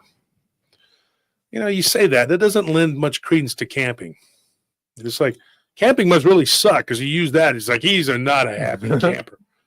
He's a happy guy when he's in his house asleep in the comfortable bed. When he's camping, he's mad. None of these campers are ever very happy. Never. But anyway, he wasn't a happy guy that day. And then so she's like, she changes the channel, and then they started watching me on YouTube. It's probably just me and my big Campbell soup food head, you know, whatever was on the TV. And he was just like, what is? She said she looked over after half an hour, and his face was like, he's like 75-year-old man going. He looks over and goes, what the hell? What is it? Is this real? The stuff he's talking about? And she's like, yes, Dad, there's stuff that happens like that. And he goes, I had stuff happen to me in Vietnam, but I'd like to forget about it. This guy's bringing it all up. He shouldn't even be talking about 7 this shit. flashbacks. Oh, poor guy. And then later on the next day, he sits down in his chair. And he says he goes and he loves grapefruit juice. She's like, he's drinking his grapefruit juice. And he's like, he looks over and he says, you put that fella on, the guy that was talking all that weird stuff. I kind of like this show. So she's like, he puts it on, playing one of the episodes, and he's like, I always thought vampires were real. Holy fuck. She's just like, The headphones, That's awesome. the headphones, you don't need them. oh, I got him on there. And he's just like, I always thought vampires were real. Kind of reminds me of that scene from Lost Boys. Oh, Yes. the damn vampires. Like Yeah. he knew the whole time. Like, there's a bunch of them. There's Didn't a say nothing. bunch of piss heads. But anyway, I thought it was pretty funny, you know. It is. So anyways, not everybody's cup of tea. You know, I've had people tell me that they, you know, this one lady, she was taking a trip from Utah to Ohio. It's a long drive. And she tried to get her boyfriend to listen to me. She's like, for the most part of the trip, he didn't want to listen. And then she's like, when we're about 2 hours away from our destination, then he started getting into it. And she's like, oh, great. Now you want to. And she's like, at that point, she's like, no offense, but I was kind of tired of pestering him, you know. I don't know. Anyways, not everybody's cup of tea. Sometimes you grow on people too. You know, I'm kind of an acquired taste at times. But anyways, so just tell us if you haven't won. Let me know. Say it right now, and then make sure you email me now, because early tomorrow, we will be back in town to do the giveaways. And pray for us, because tomorrow we find out if my credit score pleases the credit score people, the Credit score emperors or gods? whatever Credit they score are, demigods. the demigods or whatever these people are. And if that pleases them, otherwise they're going to want me to pay more money that we can't pay, and then we don't get a house. And it's not the end of the world. Like I said on my Facebook, live, we're going to live in a teepee. We've decided this. Mhm. Not because we want to be native, but because we're broke. And we're just going to, it's not even going to be a good teepee. We're just going to drape a blanket between two vehicles and live under there. I hear that you can track a lot of bugs that way, and you have food. Oh, anyways. So Yeah, that's nice of you, spilling tea. She just donated. I saw that. Go Thank above and beyond. you. Yeah, that's nice to do that to people to help people out there. So, anybody want to go first? Tell us if you haven't won. Nelly, you picked the first one. If you haven't won, let us know. Louis G says he hasn't won. Who's this? Louis G, the one with the had just had the baby Oh, recently. yeah. Where's he at? Louis G hasn't won? Okay, well, then you won. Alan Garcia says, I haven't won. Okay, so I'll take Alan. Garcia and Louis G will be Nelly's. Who's next? Your name's got to be in green because I got to do something for the members, guys. 86. Yeah, if you're a member. Robert, between two vans. Yeah, We do live by a creek. so if you're a member and you haven't won, just let us know now so we can pick you. Or we'll just pick another person that's already won. Yeah. Win again. Being a member is a great way to support the show, guys. So is being a Patreon member. Patreon member gets you a really nice swag bag. Rebecca says you haven't won, Rebecca? I thought I told you to send me your information and we would send you something. I thought she won. I do too. I thought you won before. Have we ever sent you anything, Rebecca? Because you Thank you, definitely Sailor. have. I thought we owed her earned it. something. Oh, maybe we do. Maybe Nope. we do. Then you need to send me your information. Rebecca, send us your information. Definitely. We need your shirt size and we need your Mailing address. Mailing address. Okay. A long Do we time have the ago? stickers? Are they? Could have been stickers. Yeah, I think they're somewhere in that storage room. Okay, because everybody's asking the last time. Not everybody got their. Well, they got like one. Because I like to give everybody stickers and whatever. Too bad we didn't have the onesies, the PRT onesies for Louis G's little girl. So that doesn't count though. Rebecca's not. Rebecca, we owed her from We owe her. Yeah, we already owe you, Rebecca. So You've been a donator. What's and not working for you, Rebecca? It's helping, whatever. she said the merch. She can't get the merch site working, but I don't know like what. Something's wrong because we usually get like multiple orders a month and we haven't got any. No. So something is not right. Oh. See, Sailor Nemesis says, I got 4 stickers. See, that's because Tony probably sent it to Tony you, and he packed probably that. gave you 4 stickers and let someone else not have any. Because whatever, man. Wouldn't be surprised if he mailed Banjo to you. Because yeah. Overbuilt. Because he's wearing his PRT camo hat. That's cool. Banjo comes back all pissed off. What the hell, man? Rebecca's trying to order a hoodie. So then Rebecca and mark on there that you want a hoodie. Okay, because we don't have a lot of hoodies right now. That's why we didn't. Thank you, Chef. Yeah, we have to pick them up, but we have to have money to buy them, and we can't. Like I said, our money's going to the house, and then we can't use our credit. My credit's going to be great, though. I can tell you that it'll be awesome. Shut up. When we're done with this. What? 86. PRT adult diapers. Well, that's for Yeti. He used to work at the club. Oh, Caitlin, did you email us Sugar baby. about that? Because if you did, I'm gonna go back and see if I can find it. But if not, then just please shoot us an email again with the mailing address. If you could reiterate what it is that you won, because I remember you winning. I don't remember exactly what it was that you won, but just let us know in the email what it was that you won. If it was like a shirt or a hoodie, remember to let us know your size. Yeah, and if you don't live in the States, like I said, if you live in the UK, Paul Sinclair will take care of you. And if you live in any other country that you listen to us, Australia, New Zealand, Canada, we get a lot of people from those places. JFA. He's on now that I'm green. I haven't won anything yet. Oh, congratulations. You're the third winner, JFA. JFA? Yeah. JFA's been around for a long time, too. Yeah. Okay, JFA, so you're the third winner then. There you go. That's it. We got our winners. Email me. Yes, Send it overbuilt. to us. Send it to me now, folks, now, because we have to get it before we leave. Okay? And we're going to leave here in like 30 minutes. So we need your mailing address. Shirt size. Shirt size. If you're from outside the country, just let us know, and you'll have to, when we're able to, we'll have to give you the $40 and you could order it from the store. we'll give you the $40 to order it, because you can have it mailed to you from the store. If something's wrong with the store, let us know. Tomorrow we'll be talking to our distributor. We're still going to try to work on a catalog that has a bunch of different sites and their stuff.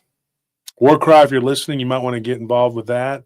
It's free. You know, we're going to make a catalog, and we're going to put a bunch of different YouTubers, and all you got to do is have your logo, and they can print it to order. It's called Seven Clay, but we owe them. We haven't picked up our merchandise because we haven't been able to spend money, because, you know, they're making sure we're not terrorists, or I don't know what in the hell are they doing? Just, you know. Caitlin, sure the email you need to send your information to is scrolling down at the bottom of the screen. It's Josh Turner at prtpodcast.com. Yeah, Caitlin, Josh Turner at prtpodcast.com. That's what you got to do. Just send it to that email address. Me, him, and Tony, we check it all the time. So that's pretty much it. All right. So thank you for listening. What are you doing? Are you saluting, or are you having a headache? No, I was sitting here. Oh, she's scratching her. She has such head little with the hands. tiny hand. Such a weird thing. I To forgot be with a woman with such tiny hands. I forgot Yeah. my lotion. These are my stunt hands. All right. So thank you to everybody who tuned in. It was not the normal night or whatever, but we'll definitely be back next week with Sunday. We'll be here Sunday, and we'll finish up.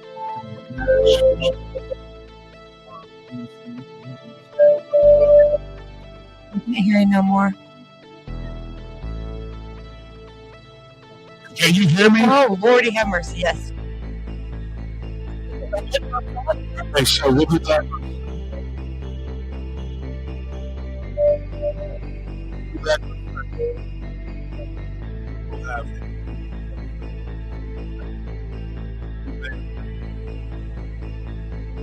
Thank you, everybody. Have a good night. God bless.